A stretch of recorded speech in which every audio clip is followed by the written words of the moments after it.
Cette anxiété moderne de tout vouloir immédiatement est en train de détruire notre capacité à obtenir ce qui compte vraiment.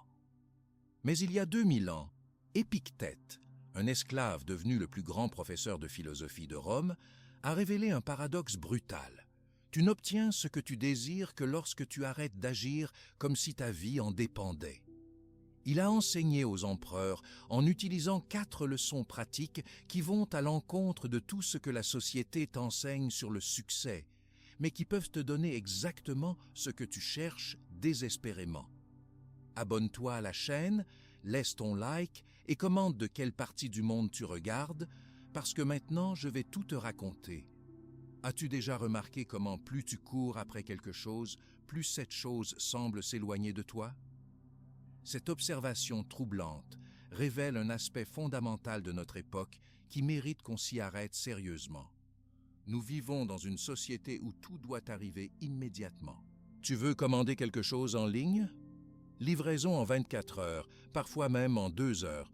Tu envoies un message? Tu t'attends à une réponse dans les minutes qui suivent? Tu publies une photo sur les réseaux sociaux? Tu vérifies compulsivement les likes et commentaires dans l'heure qui suit. Cette mentalité de gratification instantanée s'est infiltrée dans tous les aspects de notre existence, créant une anxiété permanente qui nous ronge de l'intérieur.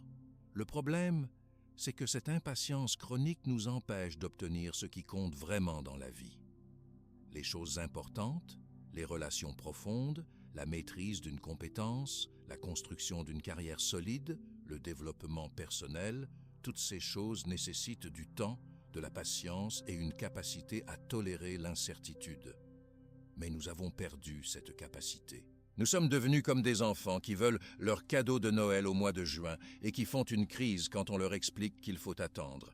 Cette anxiété de l'immédiateté se manifeste de façon très concrète dans notre quotidien. Prenons l'exemple des relations amoureuses. Combien de personnes abandonnent une relation potentielle après quelques dates parce que la passion n'était pas immédiate? Elles s'attendent à ressentir des papillons dans le ventre dès le premier rendez-vous, comme dans les films. Elles ne comprennent pas que l'amour profond et durable se construit progressivement, qu'il nécessite du temps pour que 2 personnes apprennent à se connaître vraiment et à développer cette complicité qui transcende l'attraction physique initiale. La même logique s'applique au domaine professionnel. Tu vois des jeunes diplômés qui s'attendent à avoir un poste de direction après 6 mois d'expérience. Ils n'acceptent pas l'idée qu'il faut du temps pour développer ses compétences, comprendre les subtilités d'un métier, construire son réseau professionnel et gagner la confiance de ses collègues. Ils veulent gravir l'échelle hiérarchique à la vitesse de l'éclair et quand cela ne se passe pas comme prévu, ils changent d'entreprise tous les ans, pensant que le problème vient de l'extérieur. Cette mentalité empoisonne également notre rapport à l'apprentissage. Les plateformes en ligne promettent d'apprendre une langue en 30 jours ou de maîtriser un instrument de musique en 3 mois. Ces promesses irréalistes créent des attentes déconnectées de la réalité. Quand les gens découvrent qu'apprendre vraiment quelque chose demande des années de pratique régulière, ils abandonnent, frustrés et déçus. Ils passent d'une méthode miracle à une autre, accumulant les déceptions au lieu d'accepter que la maîtrise véritable nécessite de la patience et de la persévérance. Les réseaux sociaux ont particulièrement amplifié cette anxiété de l'immédiateté. Chaque publication devient une quête de validation instantanée. Tu postes une photo et tu vérifies obsessionnellement les réactions dans les minutes qui suivent. Si tu n'obtiens pas assez de likes rapidement, tu commences à douter de toi, à te demander si ton contenu était assez bon, si tes amis t'apprécient vraiment.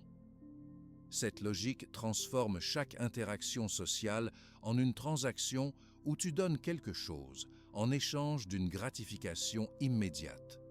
Cela crée une dépendance toxique à la validation externe qui érode progressivement ton estime de soi authentique. L'industrie du divertissement joue également un rôle majeur dans cette transformation de nos attentes. Les séries télévisées créent des intrigues qui se résolvent en 45 minutes. Les films nous habituent à des histoires complètes en 2 heures. Les vidéos sur les plateformes sont de plus en plus courtes pour maintenir notre attention.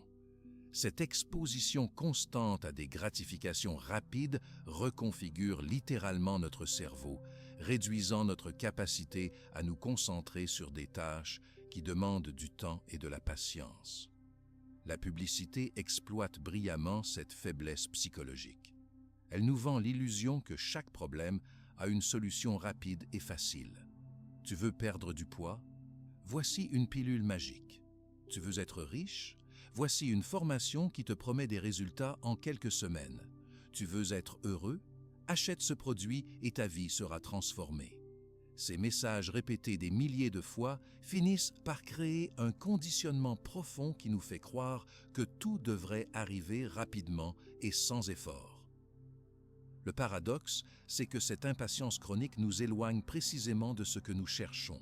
Quand tu es obsédé par l'obtention rapide d'un résultat, tu développes une énergie de manque et de désespoir qui transparaît dans tout ce que tu fais. Les gens le sentent, même inconsciemment. Un candidat à un emploi qui dégage une énergie de désespoir sera moins attirant qu'un candidat confiant et détendu. Une personne qui cherche l'amour avec acharnement repousse souvent les partenaires potentiels par son attitude trop intense. Cette anxiété de l'immédiateté nous fait également rater de nombreuses opportunités.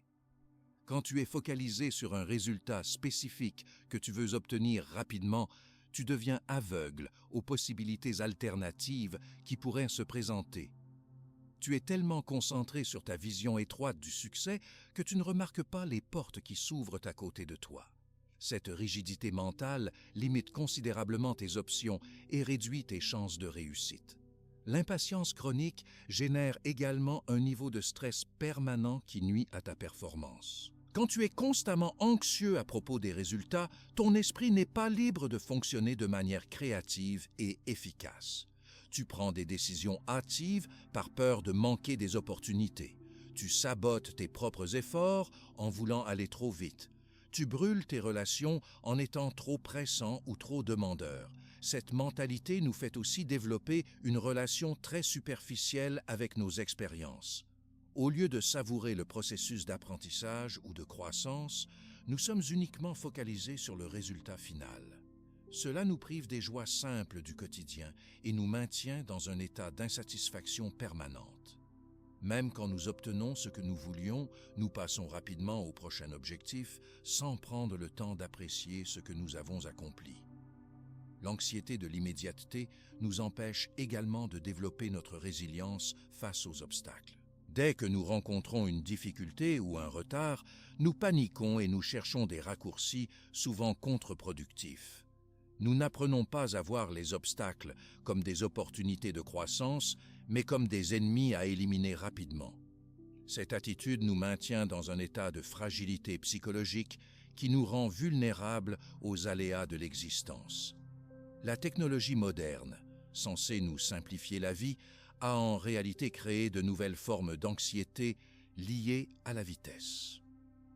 Nous nous attendons maintenant à ce que nos ordinateurs démarrent en quelques secondes, à ce que nos sites web se chargent instantanément, à ce que nos applications répondent sans délai. Le moindre temps de latence nous irrite et nous stresse. Cette intolérance croissante aux micro-délais révèle à quel point notre seuil de patience s'est érodé.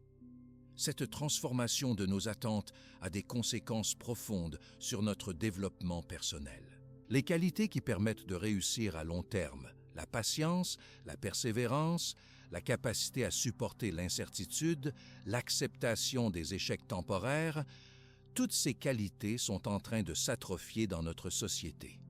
Nous formons une génération de personnes brillantes, mais incapables de supporter la frustration nécessaire à tout accomplissement significatif. Comprendre cette dynamique destructrice constitue le premier pas vers une libération personnelle. Il faut reconnaître que notre impatience chronique n'est pas un trait de caractère naturel, mais le résultat d'un conditionnement social spécifique. Cette prise de conscience ouvre la possibilité de développer une relation différente avec le temps et les résultats. Elle permet de commencer à cultiver cette patience sage qui était la marque des personnes accomplies dans toutes les traditions humaines. C'est exactement cette sagesse qu'Épictète avait comprise il y a 2000 ans et dont nous avons désespérément besoin aujourd'hui pour retrouver notre équilibre et notre efficacité véritable. Cette sagesse du temps et de la patience dont nous parlions, elle n'est pas sortie de nulle part. Elle a été développée et enseignée par un homme dont l'histoire personnelle illustre parfaitement ces principes. Cet homme, c'était Épictète, et son parcours de vie défie tout ce que notre société moderne considère comme nécessaire au bonheur et au succès. Imagine un instant naître dans les conditions les plus défavorables possibles. Épictète est né vers l'an 50 après Jésus-Christ en Phrygie, une région qui correspond aujourd'hui à la Turquie centrale. Mais il n'est pas né libre, il est né esclave, ce qui signifiait qu'il était considéré légalement comme un objet, une propriété qu'on pouvait acheter, vendre ou échanger comme n'importe quelle marchandise. Dans l'Empire romain de cette époque, être esclave, ce n'était pas juste avoir un mauvais emploi ou vivre dans la pauvreté, c'était littéralement n'avoir aucun droit légal, aucune protection, aucune possibilité de choisir sa propre vie. Sa situation s'aggrave encore quand il est emmené à Rome, probablement vendu sur un marché aux esclaves, comme tant d'autres captifs de guerre ou enfants nés en esclavage. Il devient la propriété d'un homme nommé Épaphrodite, qui était lui-même un affranchi devenu secrétaire de l'empereur Néron. Épaphrodite était connu pour sa cruauté et ses méthodes brutales. L'ironie de l'histoire, c'est que ce nom Épictète qu'on connaît aujourd'hui n'était même pas son vrai nom de naissance. Épictète signifiait simplement « acquis » en grec, comme on pourrait dire « acheté » ou « obtenu ». C'était le nom qu'on donnait aux esclaves pour indiquer qu'ils avaient été acquis par leur maître. Mais l'histoire devient encore plus tragique. À un moment donné de sa jeunesse, Épictète développe une claudication permanente de la jambe gauche. Les historiens débattent encore des causes exactes de ce handicap. Certains pensent qu'il s'agissait d'une malformation congénitale, d'autres suggèrent que c'était le résultat de mauvais traitements infligés par son maître. Il existe même une légende selon laquelle Épaphrodite, dans un moment de colère ou peut-être pour tester la résistance de son esclave, lui aurait délibérément cassé la jambe. Qu'elle soit vraie ou non, cette histoire révèle la vulnérabilité totale dans laquelle vivait Épictète. Donc voilà la situation. Un homme né esclave, handicapé, sans nom propre, propriété d'un maître cruel, dans une société où il n'avait littéralement aucun droit et aucun espoir légal de voir sa condition s'améliorer. Si tu devais parier sur qui pourrait devenir l'un des plus grands philosophes de l'histoire et enseigner la sagesse aux empereurs, tu ne choisirais certainement pas ce profil. Pourtant, c'est exactement ce qui s'est passé. Et la clé de cette transformation extraordinaire se trouve dans un détail crucial de l'histoire. Épaphrodite, malgré sa réputation de cruauté, avait un côté pragmatique typique des Romains éduqués de son époque. Il a remarqué l'intelligence exceptionnelle de son esclave et a décidé d'en faire un investissement rentable. Il a permis à Épictète d'assister aux cours de philosophie stoïcienne donnés par Musonius Rufus, l'un des maîtres les plus respectés de Rome. Cette décision d'Épaphrodite était purement économique. Un esclave éduqué valait plus cher qu'un esclave ordinaire et pouvait rendre des services plus sophistiqués. Il n'avait aucune intention philanthropique. Il ne cherchait pas à améliorer le sort d'Épictète par bonté d'âme. C'était un calcul froid basé sur le retour sur investissement. Mais cette décision pragmatique allait changer le cours de l'histoire de la philosophie occidentale. Musonius Rufus était déjà une figure légendaire à Rome. Surnommé le Socrate romain, il avait été exilé plusieurs fois par différents empereurs à cause de ses idées sur l'égalité et la justice sociale. Il enseignait que la vraie noblesse ne venait pas de la naissance ou de la richesse, mais du caractère et de la vertu. Il affirmait que les femmes étaient égales aux hommes en capacité intellectuelle et morale, une idée révolutionnaire pour l'époque. Il prônait la simplicité de vie et critiquait ouvertement la décadence des élites romaines. Imagine maintenant la scène. Dans les jardins ou les portiques de Rome, Musonius Rufus enseigne à un petit groupe d'étudiants. Parmi eux, des jeunes patriciens fortunés, des fils de sénateurs, des futurs magistrats de l'Empire. Et au fond de la salle, silencieux, attentif, il y a cet esclave claudiquant qui écoute chaque mot avec une intensité que les autres n'ont pas. Car contrairement à ses condisciples qui étaient là par obligation sociale ou par désir de briller dans les salons, Épictète était là parce que ses enseignements représentaient sa seule chance de trouver un sens à son existence. Les cours de Musonius Rufus portaient sur les grands thèmes du stoïcisme, la distinction entre ce qui dépend de nous et ce qui n'en dépend pas, l'importance de vivre selon la nature rationnelle de l'homme, l'acceptation sereine des événements extérieurs, la cultivation de la vertu comme seul bien véritable. Ces concepts n'étaient pas pour Épictète de simples exercices intellectuels. Ils étaient des outils de survie psychologique dans sa condition désespérée. Pendant des années, Épictète a absorbé ses enseignements tout en continuant sa vie d'esclave. Il servait son maître le jour et réfléchissait aux leçons de philosophie le soir. Cette double existence lui donnait une perspective unique sur la condition humaine. Il voyait la vanité et les angoisses de son maître, pourtant libre et riche. Il observait les préoccupations futiles des élites romaines qui avaient tout ce que la société pouvait offrir, mais restaient profondément malheureuses.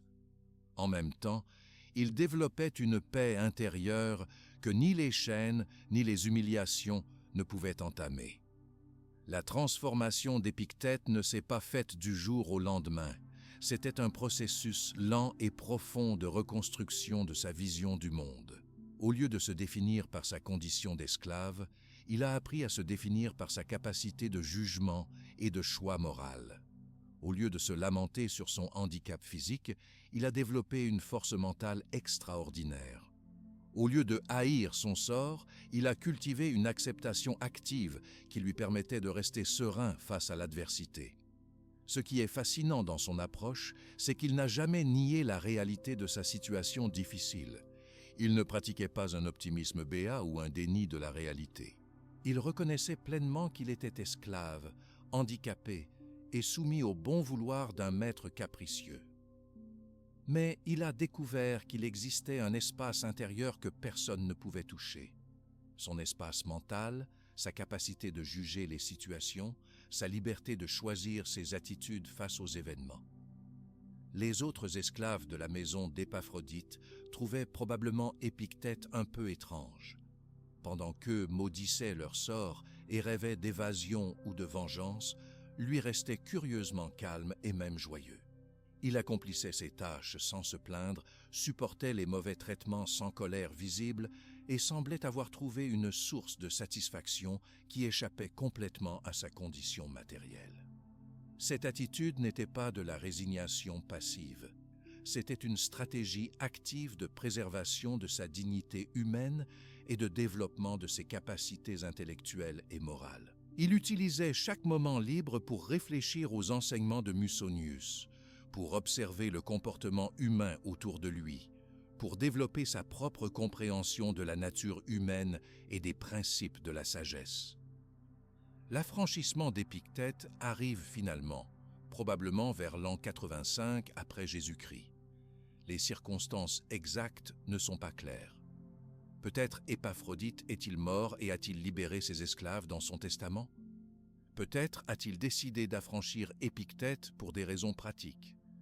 Quoi qu'il en soit, après 35 ans d'esclavage, Épictète devient enfin un homme libre. Mais voici le détail le plus révélateur de son caractère. Une fois libre, il ne cherche pas à se venger de ses anciens oppresseurs. Il ne court pas après la richesse ou les plaisirs qu'il a été privé pendant des décennies. Il ne tente pas de compenser les années perdues par une vie de luxure ou de facilité. Au contraire, il fait le choix de vivre dans la simplicité et de consacrer sa liberté nouvelle à l'enseignement de la philosophie. Il quitte Rome, cette ville qui lui rappelle tant de souffrances, et s'installe à Nicopolis, une petite ville de la côte occidentale de la Grèce. Là, il fonde son école de philosophie dans un cadre modeste, loin du faste et de l'agitation de la capitale. Ce choix en dit long sur ses priorités. Il préfère la tranquillité propice à la réflexion et à l'enseignement au prestige social qu'il aurait pu rechercher à Rome. Son école attire rapidement des étudiants de tout l'Empire. Mais ces étudiants ne viennent pas pour des cours théoriques abstraits. Ils viennent pour apprendre d'un homme qui a vécu dans sa chair les principes qu'il enseigne. Épictète n'est pas un philosophe de salon qui spécule sur la condition humaine depuis le confort d'une villa patricienne. C'est un homme qui a traversé les épreuves les plus dures et qui en a tiré une sagesse pratique et vérifiable. Sa méthode d'enseignement est révolutionnaire pour l'époque. Au lieu de longs discours théoriques, il utilise des exemples concrets, des situations quotidiennes, des exercices pratiques. Il met ses étudiants face à des dilemmes moraux réels et les guide pour qu'ils trouvent eux-mêmes les bonnes réponses. Il ne se contente pas de transmettre des connaissances, il forme des caractères. Parmi ses étudiants, on trouve des personnages qui marqueront l'histoire. Arien de Nicomédie, qui deviendra un historien et un général renommé, recueille scrupuleusement les enseignements de son maître et nous les transmet dans ses entretiens et son manuel. Mais il y a aussi des fils de sénateurs, des futurs gouverneurs de province, des hommes qui occuperont les plus hautes fonctions de l'Empire. L'ironie de cette situation est saisissante. Voilà un ancien esclave handicapé qui enseigne la sagesse et l'art de vivre aux futurs dirigeants du monde romain. Voilà un homme qui n'a jamais possédé de richesses matérielles qui explique aux fils des familles les plus fortunés comment trouver le véritable bonheur. Voilà quelqu'un qui a subi les pires humiliations qui apprend aux puissants comment garder leur dignité dans l'adversité. Cette transformation d'Épictète de l'esclavage à la liberté, puis de la liberté à la sagesse, illustre parfaitement le paradoxe central de ses enseignements. Les contraintes extérieures les plus lourdes peuvent coexister avec la liberté intérieure la plus complète. Les conditions matérielles les plus difficiles peuvent servir de tremplin vers la réalisation spirituelle la plus élevée. Ce que nous considérons comme des obstacles peuvent devenir des opportunités de croissance si nous savons comment les aborder. Son parcours démontre aussi que la vraie noblesse n'a rien à voir avec les circonstances de naissance ou les accidents de l'existence. Elle se conquiert par le travail patient sur soi-même, par le développement de son caractère, par la cultivation de la sagesse et de la vertu. Épictète incarne cette vérité de manière si évidente qu'aucun de ses contemporains ne pouvait la contester. L'influence d'Épictète dépasse largement son époque et continue jusqu'à aujourd'hui. Ses enseignements ont inspiré des empereurs comme Marc Aurèle, qui cite régulièrement les principes stoïciens dans ses Pensées pour moi-même.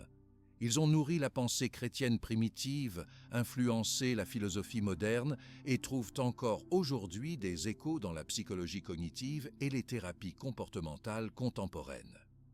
Cette transformation extraordinaire d'Épictète révèle quelque chose de profondément troublant sur la façon dont fonctionne réellement la réussite dans la vie. Car ce qu'il a découvert et enseigné remet en question tout ce qu'on nous dit sur la façon d'obtenir ce qu'on veut. Il avait identifié un paradoxe qui défie complètement notre logique moderne. Plus tu veux quelque chose désespérément, moins tu as de chances de l'obtenir. Cette vérité peut sembler complètement absurde au premier regard. Notre société entière est construite sur l'idée inverse. On nous dit qu'il faut avoir de l'ambition, qu'il faut se battre pour nos rêves, qu'il faut tout donner pour réussir. Les livres de développement personnel parlent de visualisation, de pensée positive, de manifestation de nos désirs. Les coachs nous encouragent à définir des objectifs précis et à y penser constamment. Toute cette approche part du principe que l'intensité du désir augmente les chances de réussite. Pourtant, si tu regardes attentivement autour de toi, tu vas remarquer des exemples concrets qui contredisent cette logique. Tu as probablement observé ces personnes qui cherchent désespérément l'amour et qui enchaînent les relations catastrophiques. Plus elles sont en manque affectif, plus elles dégagent une énergie de désespoir qui repousse les partenaires potentiels. À l'inverse, tu as sûrement remarqué que les personnes en couple stable attirent souvent d'autres personnes, précisément parce qu'elles n'ont pas cette énergie de manque. Le même phénomène se produit dans le domaine professionnel. Les candidats à un emploi qui ont désespérément besoin de ce poste transmettent inconsciemment cette anxiété pendant l'entretien. Ils répondent avec trop d'empressement, ils en font trop, ils donnent l'impression d'être prêts à tout accepter par nécessité plutôt que par choix. Les recruteurs détectent cette énergie et préfèrent souvent embaucher des candidats plus détendus, même s'ils sont techniquement moins qualifiés. Cette dynamique s'explique par plusieurs mécanismes psychologiques que nous comprenons mieux aujourd'hui, mais qu'Épictète avait intuitivement saisis il y a 2000 ans. D'abord, le désir excessif crée une tension mentale qui nuit à notre performance. Quand tu es obsédé par un résultat, ton cerveau n'est plus libre de fonctionner de manière créative et spontanée. Tu deviens rigide, prévisible, moins capable d'adaptation. Cette tension transparaît dans ton langage corporel, ton ton de voix, tes réactions. Les autres le perçoivent, même inconsciemment. Ensuite, l'attachement intense à un résultat spécifique nous rend aveugles aux opportunités alternatives. Tu peux être tellement focalisé sur l'obtention d'un emploi particulier que tu rates 3 autres offres intéressantes qui se présentent. Tu peux être si obsédé par la conquête d'une personne précise que tu ne remarques pas quelqu'un d'autre qui pourrait être parfait pour toi. Cette vision tunnel limite drastiquement tes options et réduit tes chances de succès. Il y a aussi un aspect énergétique plus subtil, mais très réel. Le désir intense crée ce qu'on pourrait appeler une énergie de manque. Cette énergie communique inconsciemment aux autres que tu es dans un état de besoin, de dépendance. Or, que ce soit en amour, en affaires ou dans les relations sociales, les gens sont naturellement attirés par ceux qui semblent complets, équilibrés, indépendants. L'énergie de manque repousse, l'énergie d'abondance attire. Épictète avait observé ce phénomène dans sa propre vie. Tant qu'il avait désiré ardemment sa liberté, qu'il avait fantasmé sur sa libération, qu'il avait nourri de la colère et du ressentiment contre sa condition, il était resté esclave mentalement, même dans les moments où son maître le traitait bien. C'est seulement quand il a cessé de considérer sa liberté extérieure comme essentielle à son bonheur qu'il a développé une vraie liberté intérieure. Et paradoxalement, c'est cette liberté intérieure qui a rendu sa libération physique possible, et, plus important encore, significative. Cette logique du détachement ne signifie pas qu'il faut devenir passif ou indifférent à ses objectifs. C'est là une incompréhension majeure que beaucoup de gens font quand ils découvrent ces concepts. Le détachement, selon Épictète, n'est pas de l'apathie. C'est plutôt une forme d'engagement sans attachement émotionnel au résultat. Tu peux poursuivre tes objectifs avec détermination et constance, mais sans que ton bonheur ou ton estime de soi dépendent entièrement de leur réalisation. Prenons un exemple concret pour clarifier cette nuance. Imagine que tu veuilles créer ton entreprise. L'approche attachée consisterait à mettre toute ta valeur personnelle dans le succès de ce projet, à ne plus dormir en pensant aux résultats, à être constamment anxieux à propos de l'avenir, à prendre chaque obstacle comme un drame personnel. Cette approche génère un niveau de stress qui nuit à ta capacité de jugement et de créativité. L'approche détachée consisterait à poursuivre ton projet avec la même détermination, mais en maintenant une perspective plus large. Tu donnes le meilleur de toi-même, tu travailles intelligemment et régulièrement, mais tu acceptes que le résultat final ne dépend pas entièrement de toi. Tu restes ouvert aux ajustements, aux changements de direction, aux opportunités inattendues. Si le projet ne marche pas comme prévu, tu en tires les leçons sans t'effondrer psychologiquement. Cette différence d'approche se traduit par des différences concrètes de performance. La personne détachée prend de meilleures décisions parce qu'elle n'est pas aveuglée par l'émotion.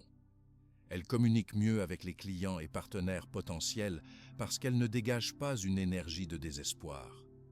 Elle est plus créative face aux problèmes parce que son esprit n'est pas paralysé par l'anxiété. Elle persévère plus longtemps face aux difficultés parce qu'elle ne vit pas chaque obstacle comme une catastrophe personnelle. Le paradoxe du détachement s'observe particulièrement bien dans le domaine des relations sociales. Les personnes qui cherchent désespérément à être aimées ou acceptées adoptent souvent des comportements qui produisent l'effet inverse. Elles en font trop. Elles disent ce qu'elles pensent que les autres veulent entendre.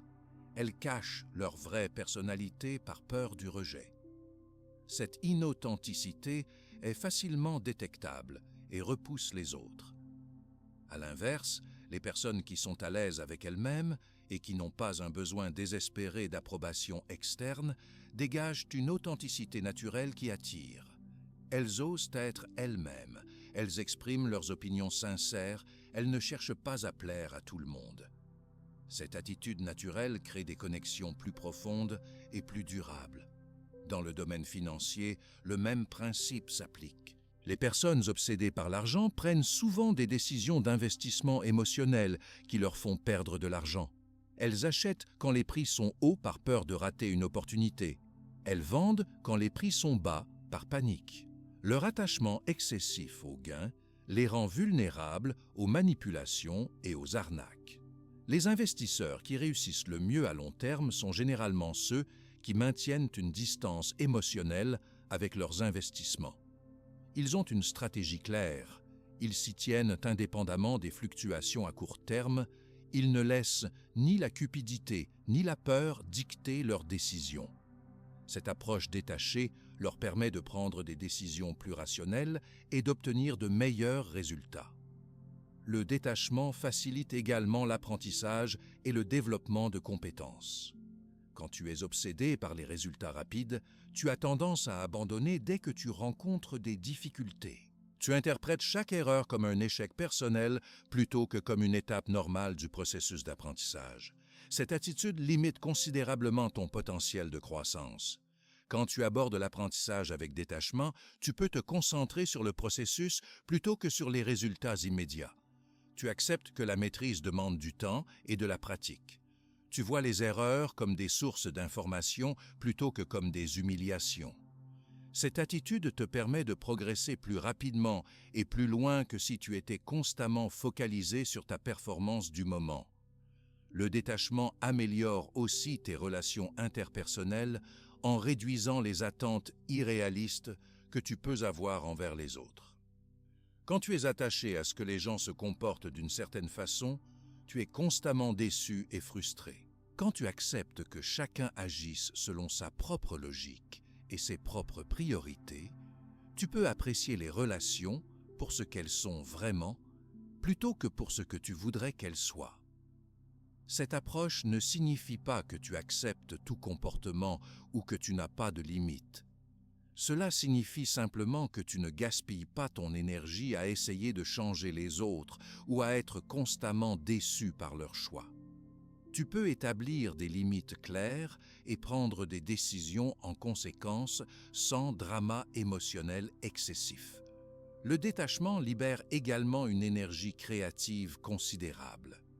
Quand ton esprit n'est plus monopolisé par l'anxiété liée aux résultats, il devient disponible pour l'innovation, l'intuition, la résolution créative de problèmes. Beaucoup de découvertes importantes ont été faites par des personnes qui avaient cessé de chercher activement une solution et qui avaient laissé leur esprit se détendre. Cette libération d'énergie se traduit aussi par une meilleure santé physique et mentale. Le stress chronique lié à l'attachement excessif aux résultats épuise le système nerveux, affaiblit le système immunitaire et peut conduire à diverses maladies. Le détachement réduit ce stress et permet au corps de fonctionner de manière plus harmonieuse. Il est important de comprendre que le détachement, selon Épictète, n'est pas un état que tu atteins une fois pour toutes. C'est une pratique quotidienne, un art de vivre qui demande une attention constante.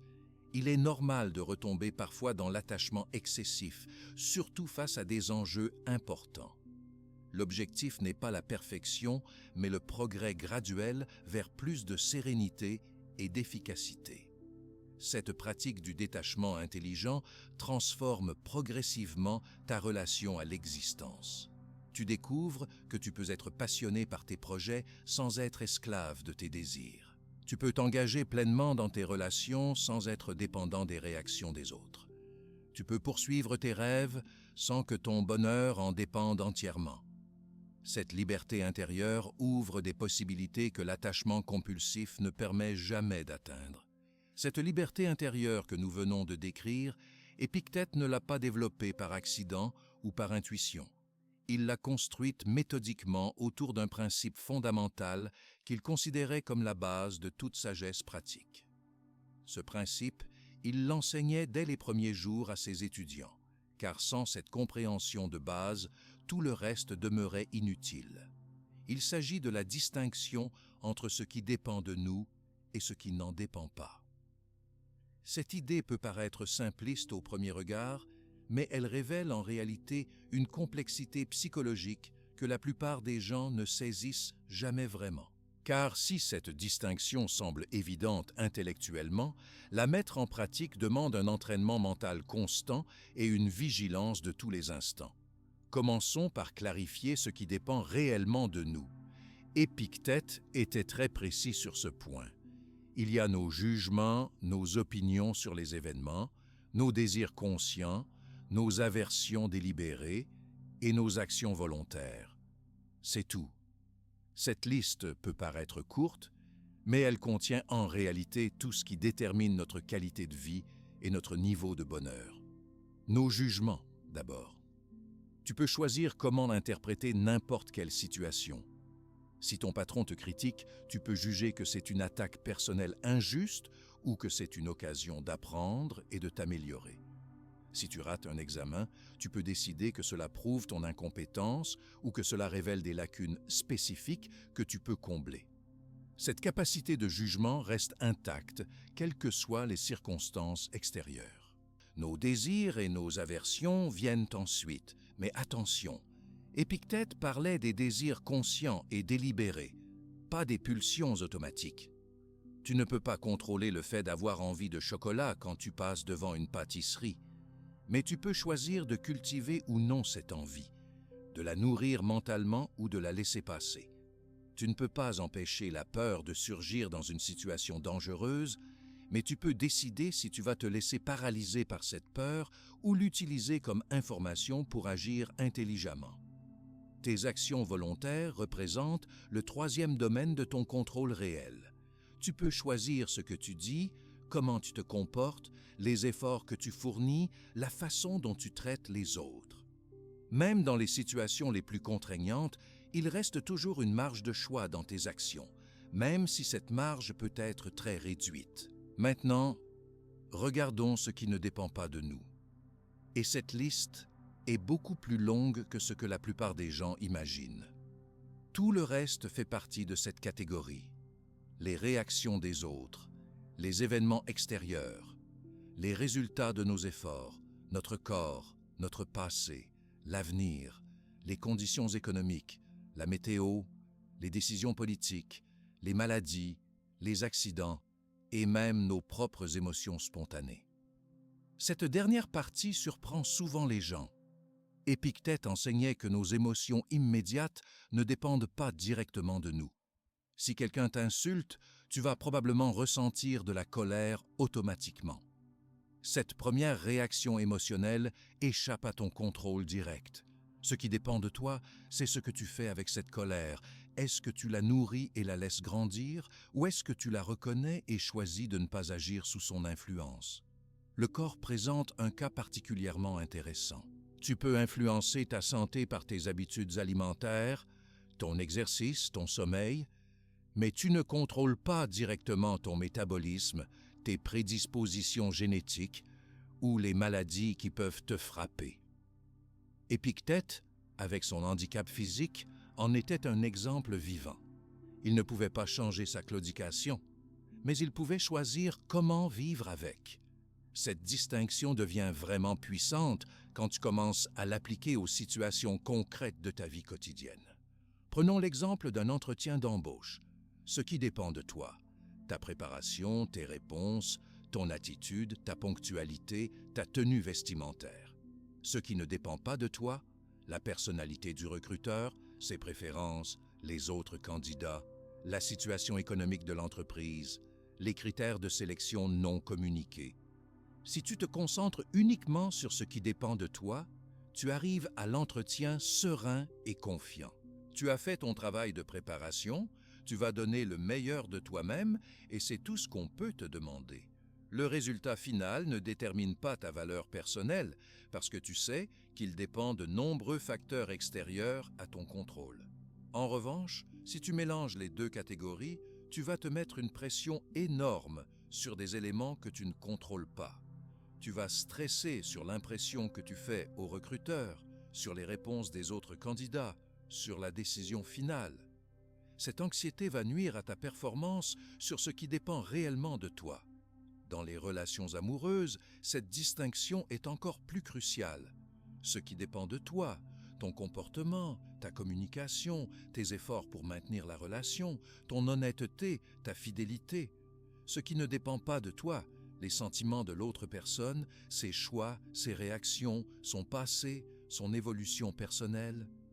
Beaucoup de souffrances relationnelles viennent du fait que les gens essaient de contrôler les sentiments et les comportements de leur partenaire.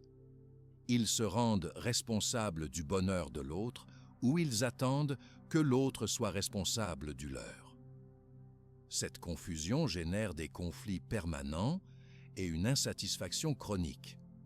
Quand tu appliques correctement la distinction d'Épictète, tu peux aimer pleinement tout en acceptant que l'autre reste libre de ses choix. Tu donnes le meilleur de toi-même dans la relation sans avoir besoin de garanties sur l'avenir.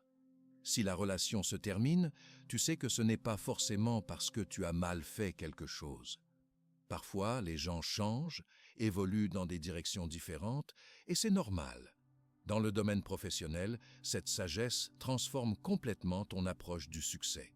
Ce qui dépend de toi, la qualité de ton travail, ton professionnalisme, tes compétences, ton attitude, tes relations avec tes collègues. Ce qui ne dépend pas de toi, les décisions de tes supérieurs, la situation économique, la concurrence, les changements organisationnels, les préférences personnelles de ton patron. Cette distinction te libère de l'anxiété liée aux facteurs externes tout en te responsabilisant sur ce qui compte vraiment. Tu peux te concentrer sur l'excellence dans ton domaine d'expertise sans te torturer sur les aspects politiques ou économiques que tu ne contrôles pas. Si tu perds ton emploi à cause d'une restructuration, tu sais que ce n'est pas un jugement sur ta valeur professionnelle. La santé offre un autre exemple parlant. Ce qui dépend de toi, ton alimentation, ton exercice, ton sommeil, ta gestion du stress, le suivi de tes traitements médicaux. Ce qui ne dépend pas de toi, tes gènes, les accidents, certaines maladies, le vieillissement, les effets secondaires des médicaments. Cette perspective t'aide à adopter une approche équilibrée de ta santé. Tu peux prendre soin de ton corps de façon responsable sans développer d'anxiété excessive sur les aspects que tu ne contrôles pas. Si tu tombes malade malgré tes efforts, tu ne te culpabilises pas inutilement. L'éducation des enfants illustre parfaitement cette sagesse. Ce qui dépend de toi comme parent. L'amour que tu donnes, l'éducation que tu transmets, l'exemple que tu montres, les limites que tu établis, le soutien que tu apportes. Ce qui ne dépend pas de toi, la personnalité de ton enfant, ses choix futurs, ses succès ou échecs, ses relations, sa façon de vivre sa vie d'adulte. Cette compréhension te permet d'être un parent aimant et responsable sans porter le poids de tous les choix de ton enfant. Tu peux le guider et l'accompagner sans essayer de contrôler sa destinée. Cette attitude crée paradoxalement de meilleures relations parents-enfants parce qu'elle respecte l'autonomie de l'enfant tout en maintenant le lien affectif. Dans le domaine financier, la distinction devient très pratique. Ce qui dépend de toi, tes habitudes de consommation, tes investissements, ton travail, tes compétences professionnelles, ta formation continue, ce qui ne dépend pas de toi, les fluctuations du marché, l'inflation, les crises économiques, les décisions politiques, les catastrophes naturelles. Cette perspective t'aide à adopter une approche prudente et responsable de tes finances sans être paralysé par l'incertitude économique. Tu peux épargner, investir intelligemment, développer tes revenus, tout en acceptant que l'avenir économique reste imprévisible. L'application de ce principe demande un entraînement quotidien parce que notre tendance naturelle est de vouloir contrôler bien plus que ce qui est réellement en notre pouvoir. Nous avons été conditionnés par notre culture à croire que nous sommes responsables de résultats qui dépendent en grande partie de facteurs extérieurs. Cette confusion génère un stress permanent et une frustration chronique qui empoisonnent notre existence. Nous gaspillons notre énergie à nous inquiéter de choses que nous ne pouvons pas changer, au lieu de la concentrer sur ce que nous pouvons réellement influencer. La pratique consiste à examiner régulièrement tes préoccupations et tes sources de stress pour déterminer dans quelle catégorie elles tombent. Quand tu identifies une inquiétude liée à quelque chose qui ne dépend pas de toi, tu peux consciemment choisir de lâcher prise et de rediriger ton attention vers ce qui est en ton pouvoir. Cette discipline mentale libère une quantité d'énergie considérable que tu peux investir dans des actions constructives. Au lieu de t'épuiser à lutter contre l'incontrôlable, tu peux canaliser tes efforts vers ce qui peut réellement faire une différence dans ta vie. Cette sagesse d'Épictète reste profondément moderne parce qu'elle offre une réponse pratique à l'anxiété et au sentiment d'impuissance que beaucoup ressentent face à la complexité du monde contemporain. Elle ne promet pas de contrôler l'incontrôlable, mais elle montre comment retrouver un pouvoir réel sur sa propre existence.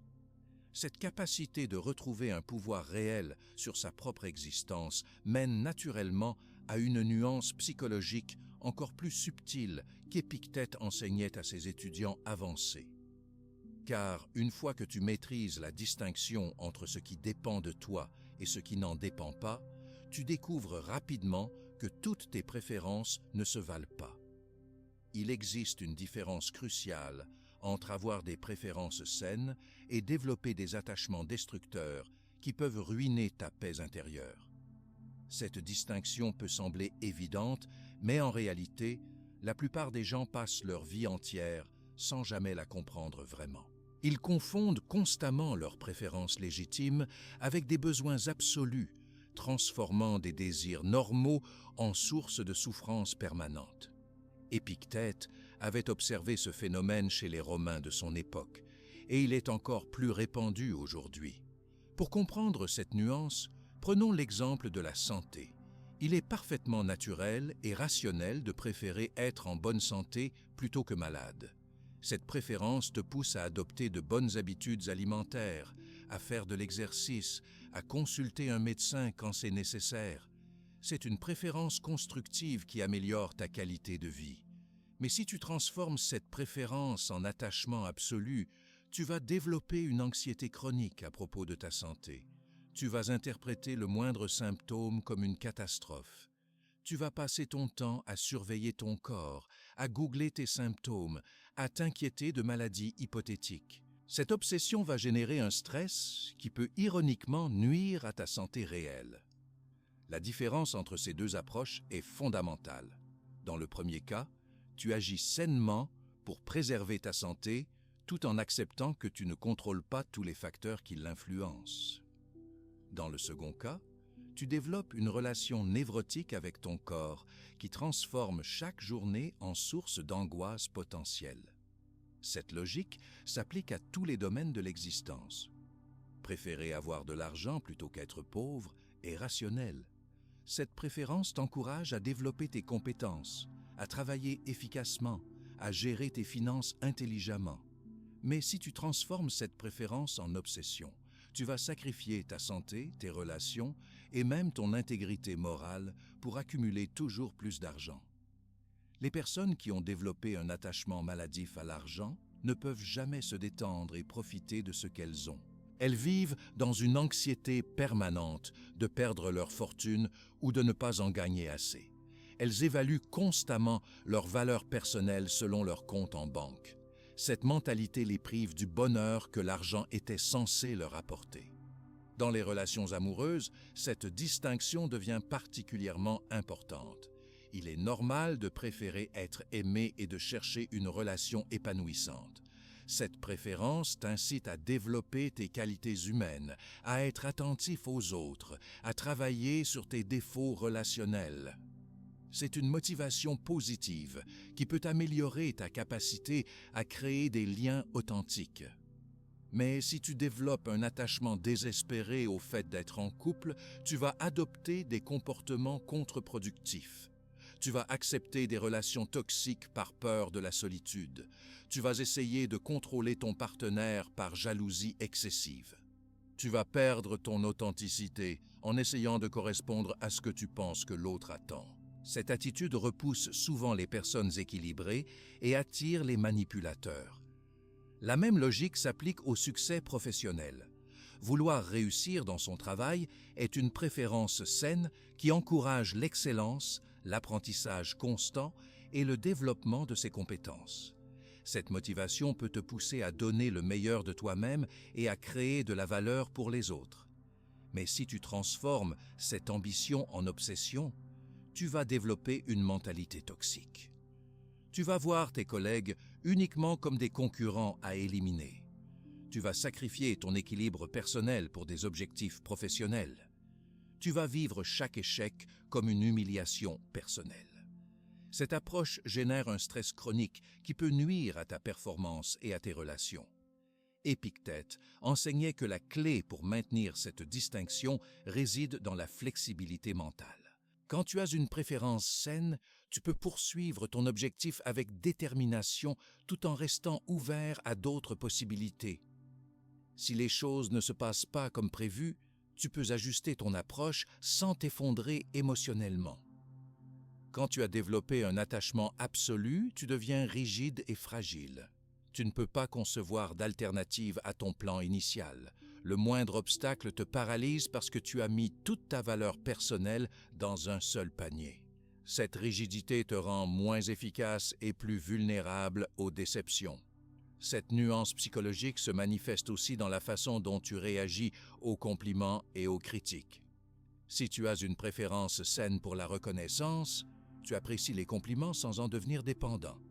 Tu peux entendre les critiques constructives sans te sentir détruit. Ton estime de soi reste stable parce qu'elle ne dépend pas entièrement des opinions externes. Si tu as développé un attachement maladif à l'approbation des autres, chaque interaction sociale devient un test d'anxiété. Tu passes ton temps à analyser les réactions des gens pour savoir s'ils t'apprécient. Tu évites les situations où tu pourrais être jugé négativement. Tu perds ton authenticité en essayant constamment de plaire. Cette attitude t'empêche de développer des relations sincères et profondes. Dans le domaine de l'apparence physique, cette distinction est particulièrement frappante. Il est normal de vouloir être attirant et de prendre soin de son apparence. Cette préférence t'encourage à adopter de bonnes habitudes d'hygiène, à t'habiller correctement, à faire attention à ta forme physique. C'est une motivation positive qui peut améliorer ta confiance en toi et tes relations sociales. Mais si tu développes une obsession de ton apparence, tu vas tomber dans des comportements destructeurs. Tu vas passer des heures devant le miroir à analyser tes défauts. Tu vas dépenser une fortune en produits de beauté ou en interventions esthétiques. Tu vas éviter les activités sociales parce que tu ne te trouves pas assez beau. Cette obsession peut conduire à des troubles alimentaires ou à une dysmorphie corporelle. L'art, selon Épictète, consiste à maintenir tes préférences sans qu'elles deviennent des prisons mentales. Tu peux avoir des objectifs ambitieux tout en acceptant que leur réalisation ne dépend pas entièrement de toi. Tu peux désirer certaines choses tout en restant capable de bonheur sans elles. Cette approche demande une surveillance constante de tes états mentaux. Tu dois régulièrement examiner tes motivations pour déterminer si elles restent saines ou si elles se transforment en attachement névrotique. Quand tu remarques que tu deviens trop rigide sur un objectif particulier, tu peux consciemment assouplir ta position. Les signaux d'alarme d'un attachement malsain sont assez faciles à identifier. Si tu ne peux plus imaginer être heureux sans obtenir quelque chose de spécifique, c'est un signe d'attachement excessif. Si tu es prêt à sacrifier ton intégrité morale pour atteindre un objectif, c'est un autre signal d'alarme. Si ton humeur dépend entièrement des progrès vers un but particulier, tu as probablement dépassé la limite entre préférence et obsession. La pratique consiste à cultiver ce qu'Épictète appelait une réserve mentale face à tous tes objectifs. Tu peux te dire intérieurement « Je vais faire tout ce qui est en mon pouvoir pour réussir ce projet, mais si cela ne marche pas pour des raisons indépendantes de ma volonté, je trouverai autre chose. » Cette attitude te permet de t'engager pleinement sans mettre toute ta valeur personnelle en jeu. Cette nuance psychologique s'avère particulièrement importante dans notre société moderne où la pression de performance est constante. Les réseaux sociaux amplifient cette tendance en nous exposant constamment au succès apparent des autres. Il devient facile de transformer nos préférences légitimes en standards impossibles à atteindre. La comparaison sociale permanente peut transformer une préférence saine pour le succès en obsession destructrice. Tu peux commencer par vouloir simplement bien vivre de ton travail et finir par te torturer parce que tu ne gagnes pas autant que tes amis d'université. Cette escalade mentale transforme une motivation positive en source de souffrance permanente. L'approche d'Épictète te permet de garder tes ambitions tout en préservant ta paix intérieure. Tu peux reconnaître que certains ont plus de succès que toi sans que cela remette en question ta valeur personnelle. Tu peux apprécier leur réussite sans développer d'amertume ou de jalousie destructrice. Cette sagesse s'applique également aux relations familiales.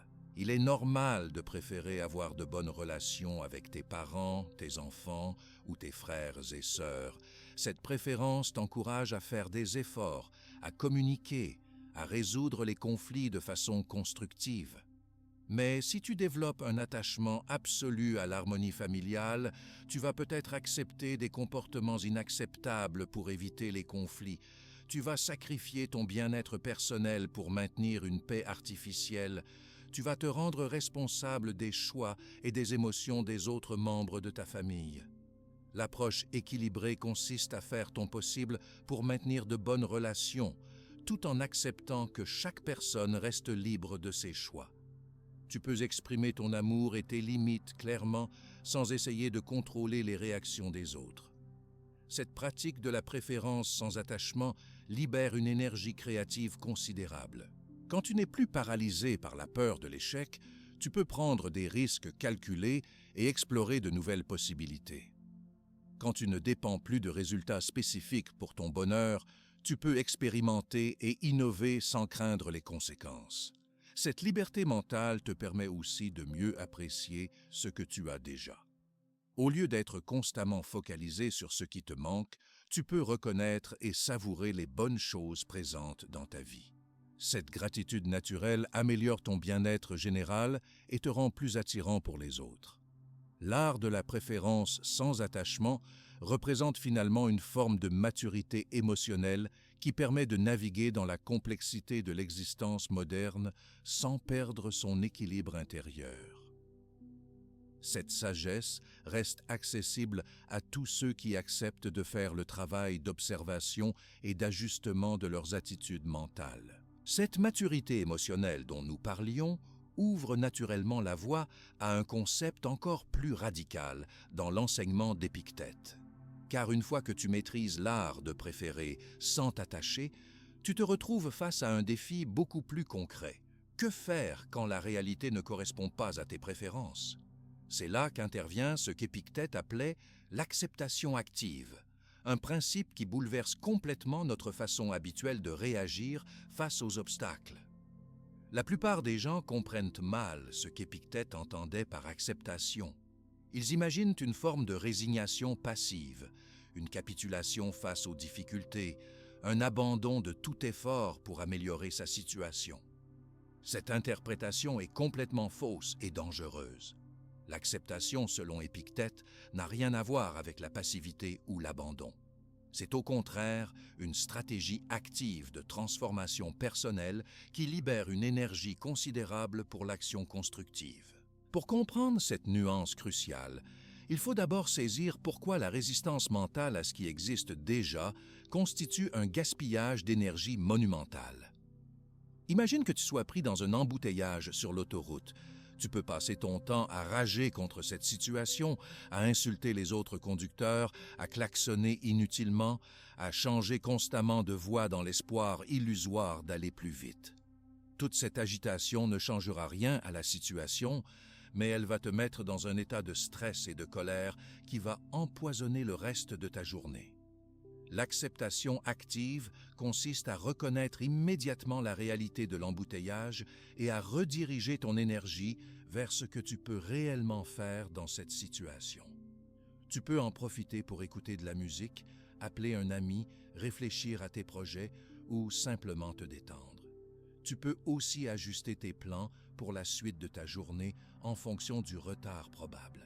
Cette approche ne change pas l'embouteillage, mais elle transforme ton expérience de la situation. Cette différence peut paraître anecdotique, mais elle révèle un principe psychologique fondamental. Une grande partie de notre souffrance quotidienne ne vient pas des événements eux-mêmes, mais de notre résistance mentale à ces événements. Nous gaspillons une énergie énorme à lutter contre des faits accomplis, au lieu d'utiliser cette énergie pour des actions constructives. Prenons l'exemple d'une rupture amoureuse. Quand une relation se termine, tu as deux options fondamentales. Tu peux passer des mois à ressasser ce qui s'est passé, à en vouloir à ton ex-partenaire, à imaginer comment les choses auraient pu se dérouler différemment, à te torturer avec des regrets et des reproches. Cette résistance mentale à la fin de la relation va prolonger indéfiniment ta souffrance et t'empêcher d'avancer. L'acceptation active consiste à reconnaître que la relation est terminée, point final. Cette reconnaissance ne signifie pas que tu approuves ce qui s'est passé ou que tu n'as pas de peine. Cela signifie simplement que tu arrêtes de gaspiller ton énergie mentale à combattre un fait établi. Une fois que tu acceptes cette réalité, tu peux diriger ton attention vers ce que tu peux faire maintenant, prendre soin de toi, tirer les leçons de cette expérience, reconstruire ta vie sociale, t'ouvrir éventuellement à de nouvelles rencontres. Cette approche ne supprime pas la douleur émotionnelle liée à la rupture, mais elle évite de la prolonger inutilement par la résistance mentale. La peine naturelle de la séparation va suivre son cours et s'atténuer progressivement, mais la souffrance ajoutée par le refus d'accepter la situation peut durer des années. Dans le domaine professionnel, l'acceptation active transforme complètement ta façon de gérer les revers et les obstacles. Imagine que tu perdes ton emploi à cause d'une restructuration économique. Tu peux passer des semaines à ruminer sur l'injustice de la situation, à en vouloir à tes anciens patrons, à te lamenter sur la précarité du marché du travail. Cette résistance mentale va te maintenir dans un état d'amertume qui va nuire à tes recherches d'emploi. L'acceptation active consiste à reconnaître rapidement que ton ancien emploi n'existe plus et à concentrer toute ton énergie sur les étapes suivantes. Tu peux actualiser ton CV, contacter ton réseau professionnel, explorer de nouveaux secteurs d'activité, peut-être même considérer cette transition comme une opportunité de changer de voie. Cette approche ne garantit pas que tu trouveras un nouveau poste immédiatement, mais elle maximise tes chances de rebondir efficacement. L'acceptation active s'avère particulièrement puissante face aux problèmes de santé. Quand tu reçois un diagnostic médical difficile, tu peux passer par toutes les étapes classiques du déni et de la colère, mais plus tu restes bloqué dans ces phases, plus tu retardes les actions concrètes qui pourraient améliorer ta situation. L'acceptation du diagnostic te permet de te concentrer immédiatement sur les traitements possibles, les changements de mode de vie nécessaires, l'adaptation de tes projets à ta nouvelle situation. Cette approche ne signifie pas que tu renonces à te battre contre la maladie. Au contraire, elle te permet de canaliser toute ton énergie dans la lutte efficace au lieu de la disperser dans la révolte stérile contre le diagnostic. Les patients qui acceptent rapidement leur situation médicale ont généralement de meilleurs résultats thérapeutiques que ceux qui restent dans le déni ou la colère. Dans les relations familiales, l'acceptation active peut transformer des dynamiques toxiques qui durent depuis des décennies. Beaucoup de gens passent leur vie entière à essayer de changer leurs parents, leurs frères et sœurs ou leurs enfants adultes. Ils s'épuisent dans des conflits répétitifs, en espérant que l'autre va finalement comprendre et changer de comportement. L'acceptation active consiste à reconnaître que chaque personne est libre de ses choix, même quand ces choix nous déçoivent ou nous blessent. Une fois que tu acceptes vraiment que ton père ne changera probablement jamais, que ta sœur restera toujours aussi critique ou que ton fils adulte continuera à faire des choix que tu désapprouves, tu peux redéfinir tes relations sur des bases plus réalistes. Cette acceptation te permet d'établir des limites claires, sans amertume excessive. Tu peux choisir la fréquence et la nature de tes interactions en fonction de ce qui préserve ton bien-être, sans pour autant nourrir des rancunes destructrices. Tu peux aimer les membres de ta famille tout en acceptant leurs limites et leurs défauts. L'acceptation active transforme aussi ta relation avec le passé. Beaucoup de personnes restent prisonnières d'événements anciens qu'elles n'arrivent pas à accepter. Elles passent des années en thérapie ou en rumination personnelle à essayer de comprendre pourquoi certaines choses leur sont arrivées, à chercher des responsables, à imaginer comment leur vie aurait été différente si ces événements ne s'étaient pas produits. Cette résistance au passé maintient les blessures ouvertes et empêche la guérison psychologique. L'acceptation active consiste à reconnaître que le passé est définitivement terminé et ne peut plus être changé. Cette reconnaissance libère ton énergie mentale pour te concentrer sur ce que tu peux faire maintenant avec les ressources et l'expérience que tu possèdes aujourd'hui. Cette approche ne minimise pas l'impact des traumatismes ou des expériences difficiles. Elle reconnaît simplement que continuer à lutter mentalement contre des événements passés empêche la reconstruction et la croissance personnelle. L'acceptation du passé devient le préalable nécessaire à la création d'un avenir différent. Dans le domaine financier, l'acceptation active évite les erreurs catastrophiques que font beaucoup de gens face aux pertes d'argent. Quand un investissement tourne mal, la tendance naturelle est de refuser d'accepter la perte et de prendre des risques encore plus grands pour essayer de récupérer l'argent perdu. Cette résistance à la réalité de la perte peut conduire à la ruine financière complète. L'acceptation active de la perte permet de couper ses positions rapidement et de préserver le capital restant pour de meilleures opportunités. Cette approche demande un certain courage psychologique parce qu'elle implique de reconnaître ses erreurs de jugement, mais elle évite des catastrophes bien plus importantes. L'acceptation active s'applique également aux aspects de ta personnalité ou de ta situation que tu ne peux pas changer. Beaucoup de gens s'épuisent à lutter contre leur tempérament naturel, leur apparence physique, leurs origines sociales ou leurs limitations intellectuelles.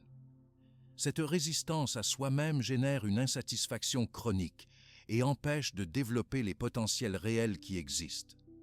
Une fois que tu acceptes tes caractéristiques immuables, tu peux diriger ton énergie vers l'optimisation de ce qui peut être amélioré. Au lieu de rêver de devenir quelqu'un d'autre, tu peux devenir la meilleure version de toi-même.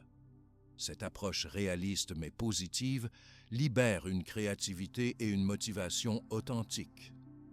L'acceptation active ne signifie jamais l'abandon de tes standards ou de tes valeurs. Tu peux accepter une situation difficile tout en maintenant tes principes moraux et en continuant à œuvrer pour des changements positifs. La différence réside dans le fait que tu ne gaspilles plus d'énergie émotionnelle sur ce qui est déjà accompli ou sur ce qui échappe à ton contrôle. Cette pratique demande un entraînement constant parce qu'elle va à l'encontre de nos réflexes naturels. Notre cerveau est programmé pour identifier les problèmes et chercher des solutions, ce qui est généralement utile. Mais parfois, cette tendance nous pousse à nous acharner sur des problèmes qui n'ont pas de solution ou qui sont déjà résolus par les faits. L'art de l'acceptation active consiste à développer une capacité de discernement pour distinguer les situations où l'action est possible et utile de celles où seule l'acceptation permet d'avancer. Cette sagesse pratique libère une énergie considérable qui peut être investie dans des domaines où tu peux réellement faire une différence. Cette transformation de l'attitude face aux obstacles et aux échecs constitue probablement l'aspect le plus libérateur de l'enseignement d'Épictète. Elle permet de traverser les difficultés de l'existence sans s'enliser dans la résistance stérile, tout en préservant sa capacité d'action et sa motivation pour construire une vie meilleure. Cette capacité d'action constructive, libérée par l'acceptation, trouve son expression la plus raffinée dans ce qu'Épictète considérait comme sa leçon la plus avancée. Il l'enseignait uniquement à ses étudiants qui avaient déjà maîtrisé les concepts précédents, car elle demande une maturité psychologique considérable. Il s'agit de ce qu'on appelle la réserve du destin, un concept qui révolutionne complètement notre approche de l'action et de la performance. L'idée centrale de cette leçon peut sembler paradoxale au premier regard. Tu dois agir avec excellence et donner le maximum de toi-même, tout en acceptant intérieurement que les résultats finaux ne dépendent pas entièrement de toi. Cette attitude libère du perfectionnisme paralysant et de la peur de l'échec, qui empêche tant de personnes d'agir à leur plein potentiel. Pour comprendre cette nuance psychologique, imagine un archer qui s'entraîne pour une compétition importante. Il peut perfectionner sa technique, s'exercer quotidiennement, étudier les conditions de tir, préparer mentalement sa stratégie. Tous ces éléments dépendent entièrement de lui et méritent son attention maximale. Mais le jour de la compétition, de nombreux facteurs échapperont à son contrôle. La météo, l'état de son équipement, sa forme physique du moment, le niveau des autres concurrents, les décisions des juges. Un archer sans réserve du destin va se mettre une pression énorme sur des éléments qu'il ne contrôle pas. Il va s'angoisser sur la météo, stresser sur la performance des autres, se torturer si son équipement ne fonctionne pas parfaitement. Cette anxiété va nuire à sa concentration et à sa performance sur les aspects qu'il contrôle réellement. Sa technique, sa respiration, sa visée. Un archer qui applique la réserve du destin va se concentrer exclusivement sur l'exécution parfaite de sa technique en acceptant mentalement que le résultat final dépendra aussi de facteurs externes. Cette attitude lui permet de donner son maximum sans être paralysé par la pression du résultat. Ironiquement, cette approche améliore généralement ses performances parce qu'elle libère son potentiel naturel. Cette sagesse s'applique de façon cruciale dans le monde professionnel moderne. Prenons l'exemple d'un entrepreneur qui lance une nouvelle entreprise. Il peut tout donner dans la préparation de son business plan, le développement de son produit, la constitution de son équipe, la recherche de financement. Ces éléments méritent son attention totale et son excellence. Mais le succès final de son entreprise dépendra aussi de facteurs qu'il ne contrôle pas, l'évolution du marché, les décisions de la concurrence, les changements réglementaires, les crises économiques, les préférences changeantes des consommateurs. Un entrepreneur sans réserve du destin va s'épuiser à s'inquiéter de tous ces facteurs externes au lieu de se concentrer sur ce qu'il peut réellement influencer. La réserve du destin permet à l'entrepreneur de s'engager à 100% dans son projet tout en gardant la flexibilité mentale nécessaire pour s'adapter aux changements. Si son plan initial ne fonctionne pas, il peut pivoter sans vivre cela comme un échec personnel. Cette résilience lui donne de meilleures chances de réussir à long terme. Dans le domaine des relations personnelles, cette attitude transforme complètement ton approche des interactions sociales. Tu peux être authentique, généreux, attentionné dans tes relations, tout en acceptant que les réactions des autres ne dépendent pas entièrement de ton comportement. Chaque personne a ses propres blessures, ses propres peurs, ses propres priorités qui influencent sa façon de réagir. Sans réserve du destin, tu peux développer une anxiété sociale paralysante. Tu vas suranalyser chaque interaction, te torturer sur l'impression que tu donnes, adapter constamment ton comportement pour essayer de contrôler les réactions des autres. Cette approche crée une inauthenticité qui nuit paradoxalement à tes relations. Avec la réserve du destin, tu peux être pleinement toi-même dans tes interactions, en acceptant que certaines personnes t'apprécieront et d'autres non, indépendamment de tes efforts. Cette authenticité naturelle attire généralement les personnes compatibles avec ta personnalité et filtre celles qui ne le sont pas. Le résultat final est souvent de meilleures relations, construites sur des bases plus solides. Cette approche révolutionne également ton rapport à l'éducation et à l'apprentissage. Tu peux t'investir complètement dans tes études, développer de bonnes méthodes de travail, chercher à comprendre profondément les sujets qui t'intéressent, mais tes résultats académiques dépendront aussi de facteurs externes. La qualité de l'enseignement, les critères d'évaluation, ta santé pendant les examens, la chance dans le choix des questions. Un étudiant sans réserve du destin va développer une anxiété de performance qui peut nuire à ses apprentissages. Il va mémoriser mécaniquement pour les examens au lieu de chercher à vraiment comprendre. Il va éviter les matières difficiles par peur de l'échec. Cette mentalité limite son développement intellectuel. Avec la réserve du destin, l'étudiant peut se passionner pour ses sujets d'études sans que son estime de soi dépende entièrement de ses notes. Il peut prendre des risques intellectuels, explorer des domaines difficiles, apprendre de ses erreurs sans se décourager. Cette approche favorise un apprentissage plus profond et plus durable. Dans le domaine de la création artistique, cette sagesse libère la créativité de façon spectaculaire. Un artiste peut s'investir totalement dans son œuvre, rechercher l'excellence technique, exprimer sa vision personnelle avec sincérité. Mais la réception de son travail dépendra de facteurs qu'il ne contrôle pas. Les goûts du public, les tendances culturelles du moment, l'humeur des critiques, les stratégies de promotion. Un artiste obsédé par le succès commercial va souvent compromettre sa vision artistique pour essayer de plaire au plus grand nombre. Cette approche produit généralement des œuvres fades et sans personnalité qui ne marquent personne. L'angoisse du succès paralyse sa créativité naturelle. L'artiste qui pratique la réserve du destin peut créer librement selon sa vision personnelle, en acceptant que le succès public ne soit pas garanti. Cette liberté intérieure lui permet souvent de produire des œuvres plus authentiques et plus puissantes, qui ont paradoxalement plus de chances de toucher le public. Cette attitude transforme aussi ton approche de la parentalité. Tu peux donner le meilleur de toi-même comme parent, offrir amour, éducation, soutien, exemple personnel. Mais le développement de tes enfants dépendra aussi de facteurs que tu ne contrôles pas. Leur personnalité innée, leurs expériences à l'école, l'influence de leurs amis, les défis spécifiques de leur génération. Des parents sans réserve du destin vont souvent développer une anxiété de performance parentale.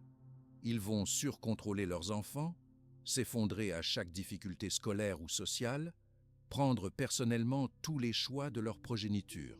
Cette attitude crée souvent une pression toxique qui nuit au développement des enfants. Avec la réserve du destin, tu peux être un parent aimant et responsable tout en acceptant que tes enfants restent des individus autonomes avec leur propre chemin à parcourir. Cette approche crée généralement de meilleures relations parents-enfants et favorise le développement de l'autonomie des jeunes. Dans le domaine de la santé, cette sagesse évite l'obsession anxieuse qui peut paradoxalement nuire au bien-être. Tu peux adopter de bonnes habitudes alimentaires, faire de l'exercice régulièrement, consulter des médecins compétents. Mais ta santé dépendra aussi de tes gènes, des accidents possibles, des maladies imprévisibles, de l'efficacité des traitements. L'obsession maladive de la santé parfaite génère un stress chronique qui peut avoir des effets néfastes sur le système immunitaire. La réserve du destin permet de prendre soin de son corps intelligemment, sans développer d'anxiété excessive sur les aspects incontrôlables de la santé. Cette approche s'avère particulièrement précieuse dans la gestion financière.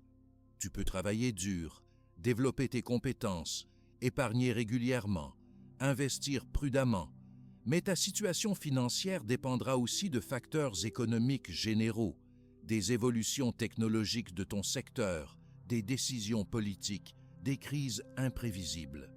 L'anxiété financière excessive peut pousser à des décisions irrationnelles, éviter tout investissement par peur du risque ou au contraire prendre des risques démesurés pour essayer de s'enrichir rapidement.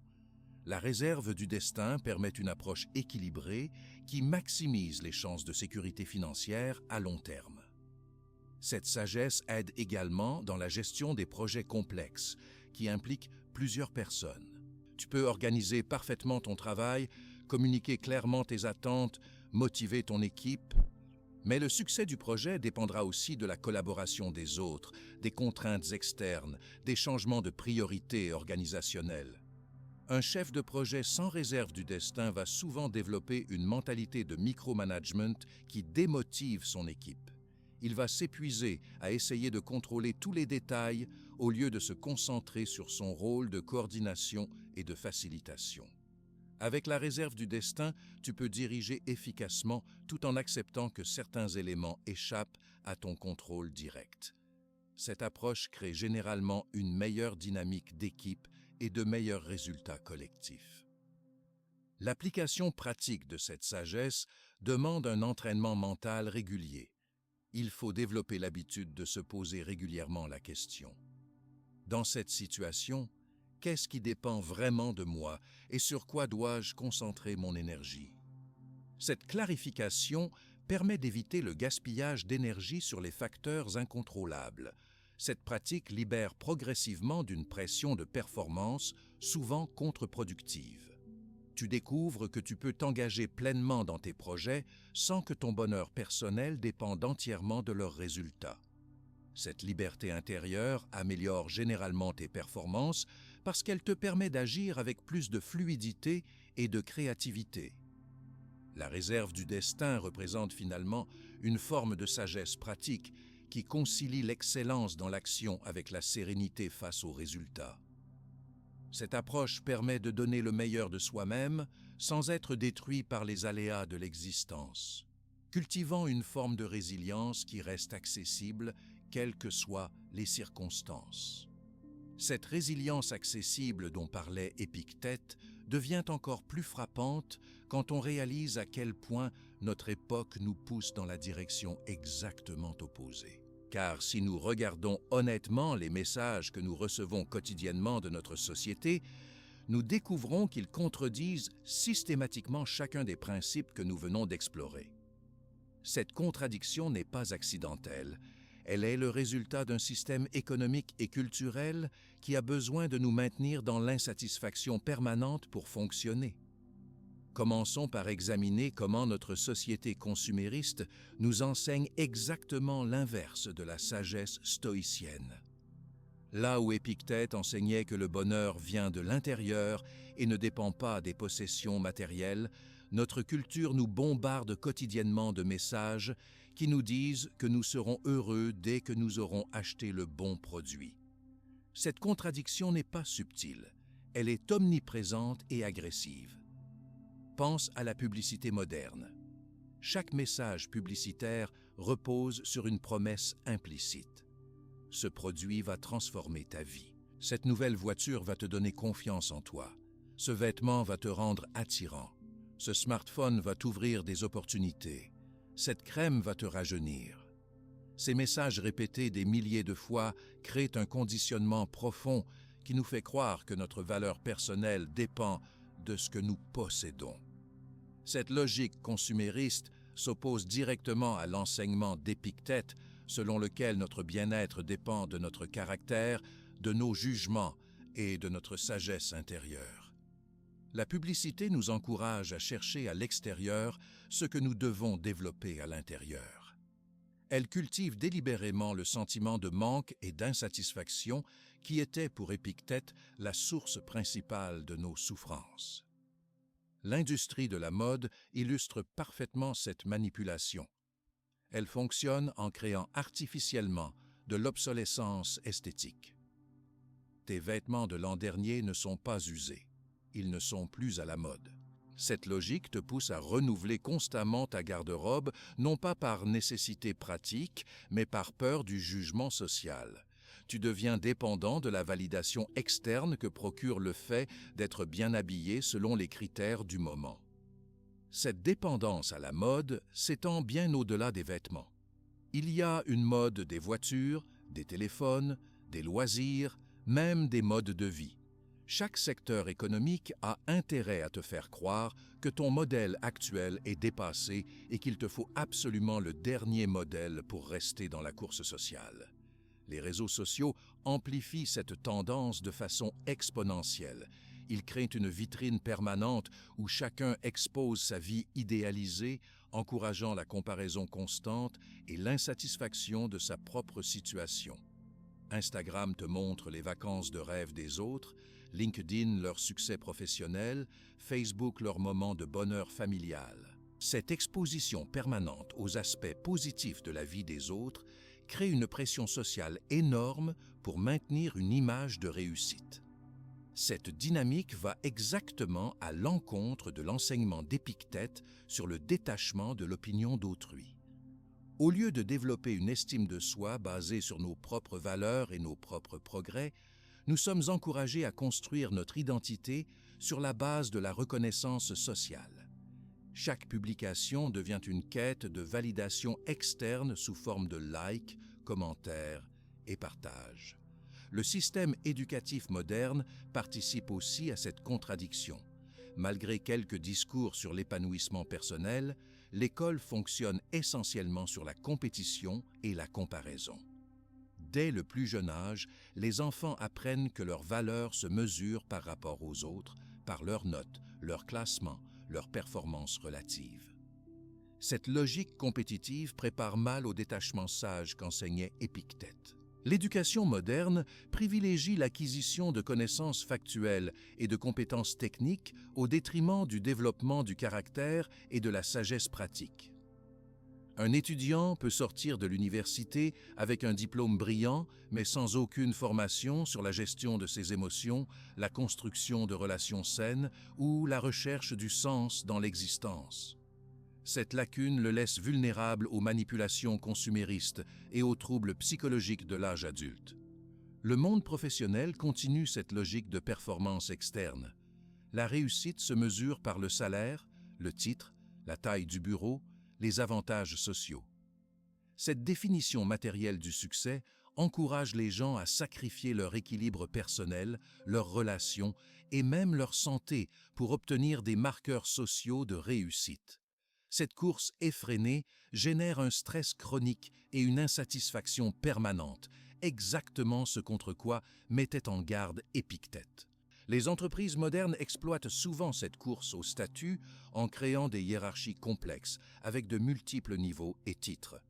Elles savent que beaucoup d'employés accepteront plus de responsabilités et de stress en échange d'un titre plus prestigieux, même sans augmentation de salaire significative.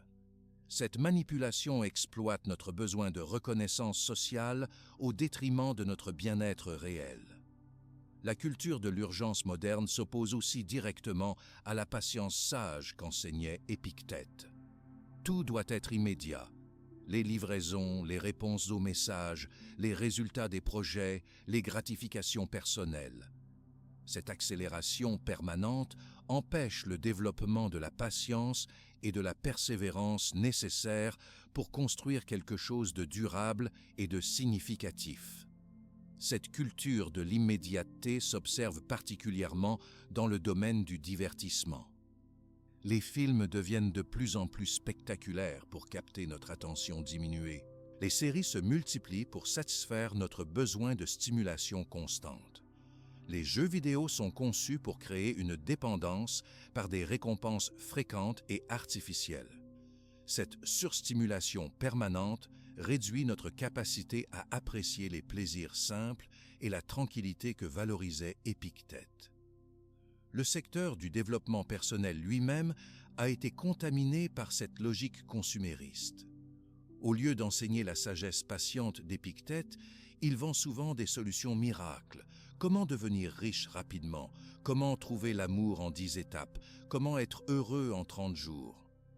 Ces promesses irréalistes maintiennent les gens dans l'illusion qu'il existe des raccourcis vers la sagesse et l'épanouissement. Cette commercialisation du développement personnel transforme la croissance personnelle en consommation de produits, livres, formations, stages, coaching. Les gens accumulent les méthodes et les techniques sans jamais approfondir une approche particulière. Cette dispersion va à l'encontre de la pratique quotidienne et patiente que recommandait Épictète. Les médias participent activement à cette culture de l'insatisfaction en se concentrant massivement sur les problèmes, les crises et les aspects négatifs de l'existence. Cette focalisation constante sur ce qui va mal génère un état d'anxiété chronique qui pousse à la consommation compulsive comme mécanisme de compensation. Au lieu de développer l'acceptation sereine qu'enseignait Épictète, nous sommes maintenus dans un état de révolte permanente contre la réalité. L'information en continu crée une addiction à l'actualité qui empêche la réflexion profonde. Au lieu de prendre le temps de digérer et de comprendre les événements, nous passons d'une nouvelle à l'autre dans un état de stimulation permanente. Cette dispersion mentale empêche le développement de la sagesse et du recul nécessaires pour appliquer les principes stoïciens. La culture moderne de la victimisation s'oppose aussi aux enseignements d'Épictète sur la responsabilité personnelle. Au lieu d'encourager les gens à se concentrer sur ce qui dépend d'eux, notre société tend à les encourager à identifier tous les facteurs externes responsables de leurs difficultés. Cette mentalité de victime, même quand elle est justifiée par des circonstances réelles, maintient les gens dans l'impuissance et l'amertume. Cette tendance se manifeste dans la multiplication des thérapies qui se concentrent exclusivement sur les traumatismes passés sans encourager la reconstruction active du présent. Bien que le travail sur les blessures passées puisse être nécessaire, la focalisation exclusive sur les causes externes des problèmes peut empêcher le développement de l'autonomie psychologique que prônait Épictète. Le système politique moderne encourage également la dépendance externe plutôt que l'autonomie personnelle. Les citoyens sont encouragés à attendre des solutions de leurs dirigeants plutôt qu'à développer leur propre résilience et leurs propres ressources. Cette mentalité d'assistanat généralisée, même dans des domaines où elle peut être nécessaire socialement, décourage souvent l'initiative personnelle et la responsabilisation individuelle.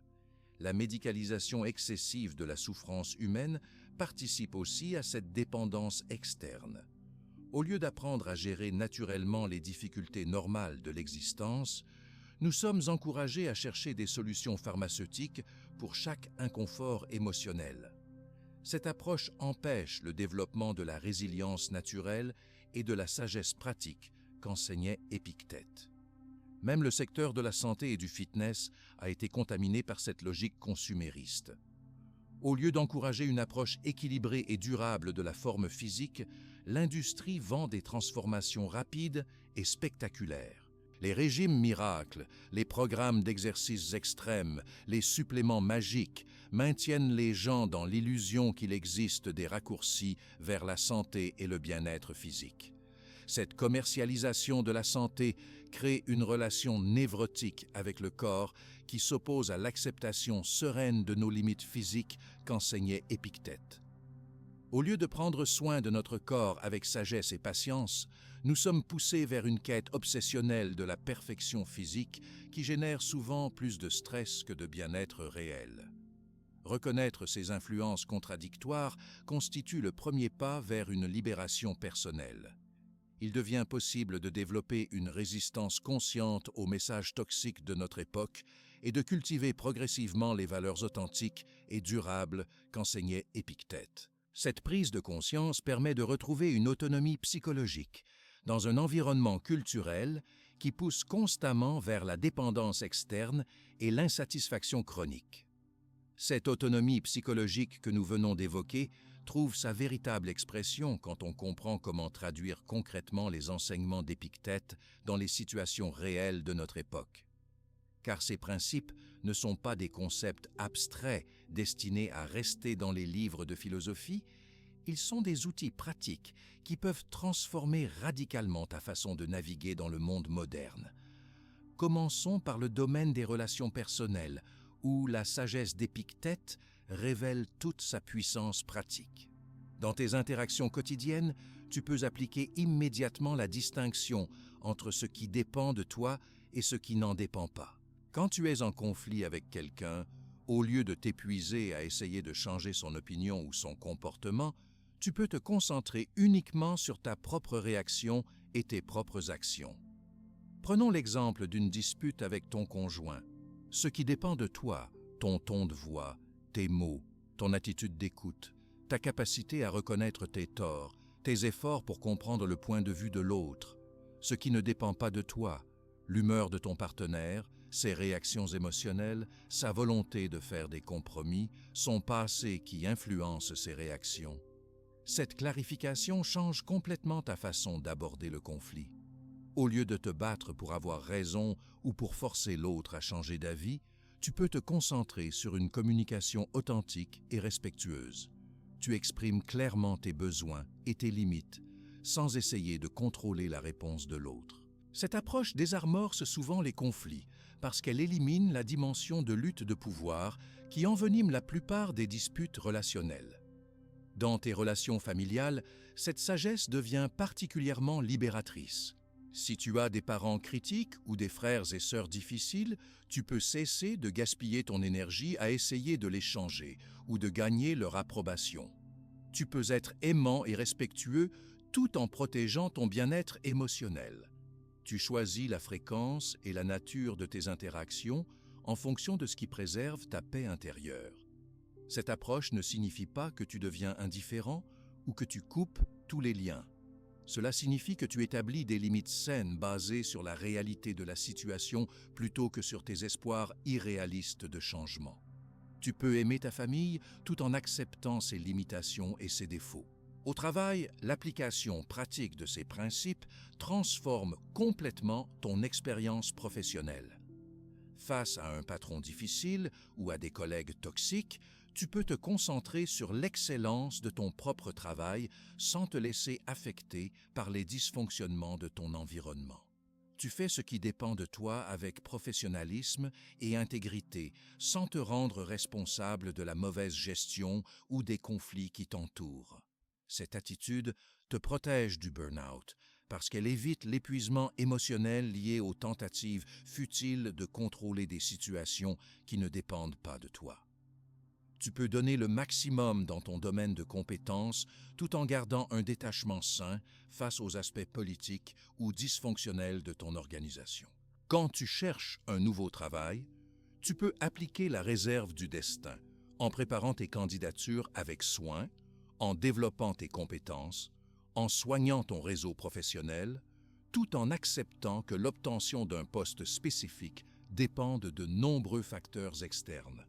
Cette approche te permet de persévérer face aux refus, sans prendre chaque échec comme un jugement personnel sur ta valeur professionnelle. Dans la gestion de tes finances personnelles, la sagesse stoïcienne offre des applications très concrètes. Tu peux adopter des habitudes financières saines, épargner régulièrement, éviter les dettes inutiles, investir prudemment, développer tes sources de revenus. Ces actions dépendent entièrement de toi et méritent ton attention maximale. En même temps, tu peux accepter que ta situation financière finale dépende aussi de facteurs économiques généraux que tu ne contrôles pas. Inflation, crise économique, évolution technologique, décisions politiques. Cette acceptation t'évite l'anxiété paralysante face aux fluctuations économiques et te permet de maintenir une approche équilibrée de tes finances. Cette perspective t'aide aussi à éviter les deux extrêmes financiers, l'avarice anxieuse qui transforme l'argent en obsession et la négligence irresponsable qui ignore les réalités économiques. Tu peux être prudent et prévoyant sans développer une relation névrotique avec l'argent. Dans le domaine de ta santé physique, l'application de ces principes crée un équilibre remarquable entre responsabilité personnelle et acceptation sereine. Tu peux adopter un mode de vie sain, alimentation équilibrée exercice régulier, sommeil suffisant, gestion du stress, suivi médical préventif. Ces habitudes dépendent de tes choix quotidiens et méritent ton investissement personnel. Simultanément, tu peux accepter que ta santé dépende aussi de facteurs génétiques, d'accidents possibles, de maladies imprévisibles, de l'efficacité variable des traitements médicaux. Cette acceptation te libère de l'anxiété excessive sur ta santé qui peut paradoxalement nuire à ton bien-être général. Cette approche t'évite les deux écueils courants: l'hypocondrie qui transforme chaque symptôme en catastrophe et la négligence qui ignore les signaux d'alarme légitimes de ton corps. Tu peux prendre soin de ta santé intelligemment sans développer d'obsession maladive. Pour l'éducation de tes enfants, si tu en as, cette sagesse transforme complètement ton approche parentale. Tu peux leur offrir un environnement aimant, des valeurs solides, une éducation de qualité, un bon exemple personnel. Ces éléments relèvent de ta responsabilité parentale et méritent tes meilleurs efforts. En même temps, tu peux accepter que tes enfants développent leur propre personnalité, fassent leurs propres choix et parfois leurs propres erreurs. Cette acceptation te libère de l'anxiété de performance parentale qui pousse beaucoup de parents à surprotéger ou surcontrôler leurs enfants. Cette approche crée généralement de meilleures relations parents-enfants parce qu'elle respecte l'autonomie croissante des jeunes tout en maintenant un cadre aimant et sécurisant. Tes enfants apprennent ainsi à développer leurs propres responsabilités personnelles plutôt qu'à dépendre constamment de ton approbation ou de tes décisions. Dans tes projets personnels et tes rêves, la sagesse d'Épictète te permet de poursuivre tes objectifs avec passion sans être détruit par les obstacles inévitables. Tu peux investir du temps et de l'énergie dans un projet créatif, une reconversion professionnelle ou un défi personnel, tout en gardant la flexibilité nécessaire pour t'adapter aux changements de circonstances. Cette approche t'évite le piège du perfectionnisme paralysant qui empêche beaucoup de gens de commencer leurs projets par peur qu'ils ne soient pas parfaits. Tu peux agir avec tes ressources actuelles et t'améliorer progressivement, sans attendre d'avoir toutes les garanties de succès. Face aux épreuves inévitables de l'existence, ces principes offrent un soutien psychologique remarquable. Quand tu traverses une période difficile, maladie, deuil, séparation, perte d'emploi, tu peux utiliser l'acceptation active pour éviter l'épuisement mental lié à la résistance stérile contre les faits accomplis. Cette acceptation te libère de l'énergie mentale pour te concentrer sur les actions constructives possibles dans ta situation. Au lieu de ruminer sur ce qui s'est passé ou de t'angoisser sur l'avenir, tu peux diriger ton attention vers ce que tu peux faire aujourd'hui pour prendre soin de toi et avancer progressivement. Dans tes interactions sur les réseaux sociaux, tu peux appliquer le détachement de l'opinion d'autrui en publiant authentiquement sans chercher désespérément la validation externe. Tu partages ce qui te semble intéressant ou utile sans analyser obsessionnellement les réactions des autres. Cette approche te permet de profiter des aspects positifs des réseaux sociaux sans tomber dans la dépendance toxique à l'approbation virtuelle. Pour gérer ton temps et tes priorités, cette sagesse t'aide à distinguer l'urgent de l'important. Tu peux te concentrer sur les activités qui correspondent vraiment à tes valeurs et tes objectifs à long terme, sans te laisser distraire par toutes les sollicitations externes qui réclament ton attention immédiate. Cette clarification des priorités te permet d'utiliser ton temps de façon plus intentionnelle et satisfaisante. Au lieu de subir ton agenda, tu deviens acteur de tes choix temporels en fonction de ce qui compte vraiment pour toi. Dans tes habitudes de consommation, tu peux appliquer la préférence sans attachement en achetant ce dont tu as réellement besoin sans céder aux pulsions commerciales artificielles. Tu peux apprécier les beaux objets ou les expériences agréables sans que ton bonheur dépende de leur acquisition ou de leur possession. Cette approche te libère de l'escalade consumériste qui pousse beaucoup de gens à accumuler des dettes pour acquérir des choses qui ne leur apportent qu'une satisfaction temporaire. Tu peux profiter des plaisirs matériels sans en devenir dépendant psychologiquement. pour développer de nouvelles compétences ou poursuivre tes apprentissages, ces principes te permettent de te concentrer sur le processus plutôt que sur les résultats immédiats. Tu peux t'investir dans l'étude d'une langue, d'un instrument de musique ou d'une discipline professionnelle sans te décourager face aux difficultés normales de l'apprentissage. Cette patience dans l'acquisition de nouvelles compétences te permet généralement de progresser plus loin et plus durablement que si tu étais constamment focalisé sur ta performance du moment. Tu apprends à apprécier le chemin autant que la destination. Ces applications pratiques révèlent que la sagesse d'Épictète n'est pas une philosophie théorique, mais un mode de vie concret qui peut améliorer tous les aspects de ton existence quotidienne. Ces outils restent disponibles dans toutes les situations et ne demandent aucune ressource extérieure, seulement un travail patient sur tes attitudes mentales et tes réactions habituelles. Ce travail patient sur tes attitudes mentales mène naturellement vers quelque chose de beaucoup plus profond qu'une simple amélioration de tes réactions quotidiennes. Il s'agit d'une véritable transformation de ta relation fondamentale avec la quête elle-même.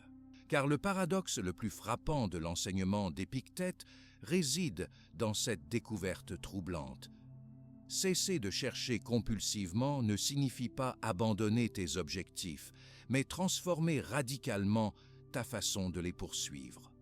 Cette transformation commence par la reconnaissance d'un phénomène que tu as probablement observé dans ta propre vie sans forcément y prêter attention. Quand tu es dans un état d'agitation mentale constante, quand tu cours frénétiquement après un résultat spécifique, tu passes souvent à côté des opportunités qui se présentent juste à côté de toi.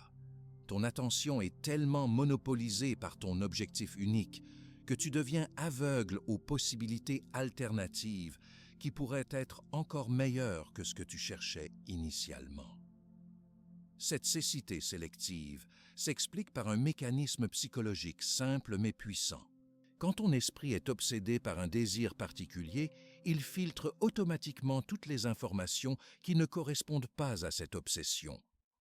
Tu développes ce qu'on pourrait appeler une vision tunnel qui te fait rater les signaux, les rencontres, les idées qui ne cadrent pas exactement avec ton plan prédéfini. Prenons l'exemple concret de quelqu'un qui cherche désespérément un travail dans un secteur spécifique. Il passe ses journées à éplucher les offres d'emploi dans ce domaine, à postuler compulsivement, à angoisser sur chaque refus.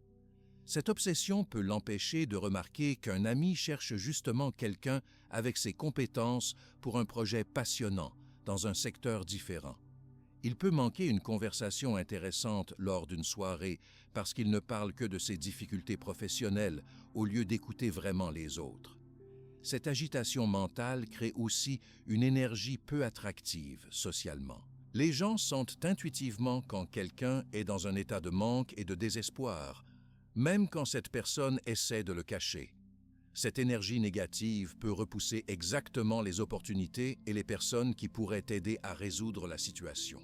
À l'inverse, quand tu arrêtes cette recherche compulsive, tu libères ton attention pour percevoir ton environnement de façon beaucoup plus complète et nuancée. Ton esprit devient disponible pour remarquer des détails, des patterns, des connexions qui t'échappaient complètement auparavant. Cette ouverture perceptuelle crée souvent des synchronicités surprenantes qui semblent magiques, mais qui résultent simplement de ta capacité retrouvée à voir ce qui était déjà là. Cette disponibilité mentale te permet aussi de développer une présence authentique dans tes interactions sociales. Au lieu d'aborder chaque rencontre avec un agenda caché, tu peux être genuinement intéressé par les autres personnes, par leurs histoires, leurs projets, leurs perspectives. Cette authenticité crée des connexions plus profondes et plus durables qui ouvrent naturellement des portes inattendues. L'arrêt de la recherche compulsive libère également une créativité qui était bloquée par l'anxiété et la fixation mentale. Quand ton cerveau n'est plus monopolisé par l'obsession d'un résultat spécifique, il peut faire des associations libres, explorer des idées nouvelles, imaginer des solutions originales. Cette créativité retrouvée peut révéler des approches complètement différentes de tes défis qui sont souvent plus efficaces que tes méthodes habituelles.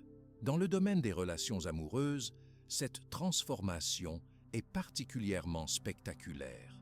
Les personnes qui cherchent l'amour avec acharnement développent souvent une énergie de manque qui repousse les partenaires potentiels.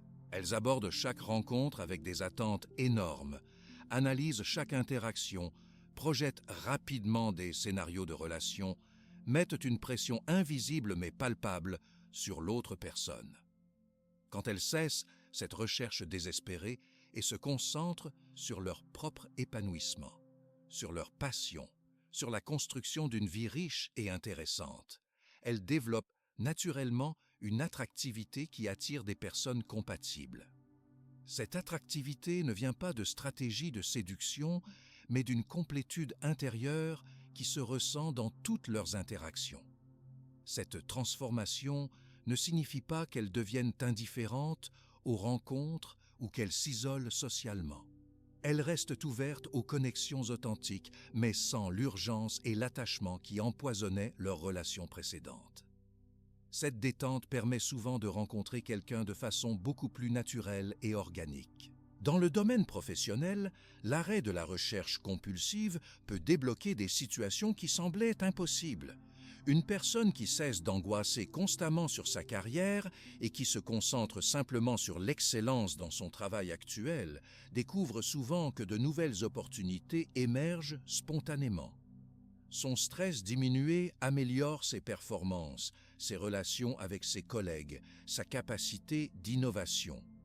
Cette amélioration générale de sa présence professionnelle attire l'attention de façon positive. Les gens remarquent quand quelqu'un travaille avec sérénité et compétence sans être rongé par l'ambition anxieuse. Cette qualité d'être peut conduire à des propositions inattendues, des collaborations intéressantes, des recommandations qui n'auraient jamais émergé dans un contexte de recherche active et stressée. L'arrêt de la recherche compulsive transforme aussi ta relation avec l'argent et la sécurité matérielle. Au lieu de t'angoisser constamment sur tes finances futures, tu peux te concentrer sur la gestion intelligente de tes ressources actuelles et sur le développement de tes compétences. Cette approche plus sereine te permet souvent de prendre de meilleures décisions financières et de saisir des opportunités économiques que tu aurais ratées dans un état d'anxiété. Cette transformation affecte même ta santé physique de façon mesurable. Le stress chronique lié à la recherche compulsive épuise ton système nerveux, affaiblit ton système immunitaire, perturbe ton sommeil et ta digestion. Quand tu retrouves une certaine paix intérieure, ton corps peut se régénérer et fonctionner de façon plus harmonieuse. Cette amélioration de ton état général augmente ton énergie disponible pour tes projets et tes relations. L'aspect le plus surprenant de cette transformation concerne la façon dont elle change ta perception du temps. Quand tu es dans la recherche compulsive, tu vis constamment dans l'avenir projeté, dans l'attente du moment où tu auras enfin obtenu ce que tu désires. Cette focalisation sur l'avenir te fait passer à côté du présent, qui est pourtant le seul moment où tu peux réellement agir et vivre. Quand tu arrêtes cette fuite en avant, tu découvres une richesse du moment présent que tu avais complètement oubliée. Les plaisirs simples redeviennent accessibles, une conversation intéressante, un repas savoureux, un paysage agréable, un moment de détente. Cette capacité retrouvée à savourer le présent améliore immédiatement ta qualité de vie, indépendamment de tes objectifs futurs. Cette présence au moment présent développe aussi une intuition plus fine sur les opportunités et les décisions à prendre. Quand ton esprit n'est plus encombré par l'anxiété et les projections, tu peux percevoir plus clairement les signaux subtils de ton environnement, les dynamiques interpersonnelles, les tendances émergentes dans ton domaine d'activité. Cette intuition aiguisée te guide souvent vers des choix plus judicieux que ceux que tu aurais faits dans un état d'agitation mentale.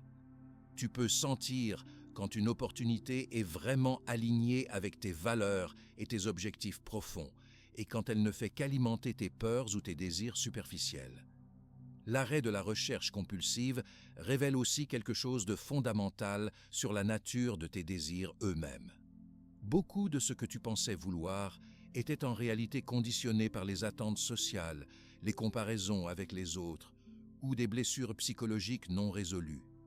Quand tu retrouves un espace mental serein, tu peux distinguer tes aspirations authentiques de ces désirs artificiels. Cette clarification de tes motivations profondes te permet de poursuivre des objectifs qui correspondent vraiment à ta nature et à tes valeurs, plutôt que de courir après des chimères qui ne t'apporteraient pas le bonheur espéré, même si tu les atteignais. Cet alignement entre tes actions et tes aspirations authentiques crée une satisfaction durable qui ne dépend pas des résultats externes. La transformation finale de cette approche concerne la découverte que ce que tu cherchais désespérément à l'extérieur était souvent déjà présent en toi sous une forme différente. La sécurité que tu cherchais dans l'argent ou le statut social, tu peux la trouver dans la confiance en tes capacités d'adaptation. L'amour que tu cherchais chez les autres, tu peux le développer d'abord envers toi-même. Cette découverte ne signifie pas que tu deviens égocentrique ou que tu renonces à tes relations avec les autres. Elle signifie que tu abordes tes interactions et tes projets depuis un état de plénitude relative plutôt que de manque constant. Cette plénitude intérieure enrichit tout ce que tu touches au lieu de tout vampiriser par tes besoins insatisfaits. Cette transformation personnelle profonde rayonne naturellement dans ton environnement. Les personnes autour de toi sentent ce changement d'énergie et réagissent différemment. Tes relations s'améliorent parce que tu n'es plus dans l'attente constante que les autres comblent tes manques. Tes projets avancent plus fluidement parce que tu n'y mets plus la pression de tes angoisses existentielles. Cette évolution ne se fait pas du jour au lendemain et demande une pratique patiente des principes que nous avons explorés. Mais chaque petit progrès dans cette direction améliore immédiatement ta qualité de vie et ouvre de nouvelles possibilités que l'agitation mentale rendait inaccessibles. Tu découvres progressivement que la véritable liberté ne consiste pas à obtenir tout ce que tu veux, mais à vouloir ce que tu as déjà tout en restant ouvert à ce que la vie peut t'offrir de façon inattendue.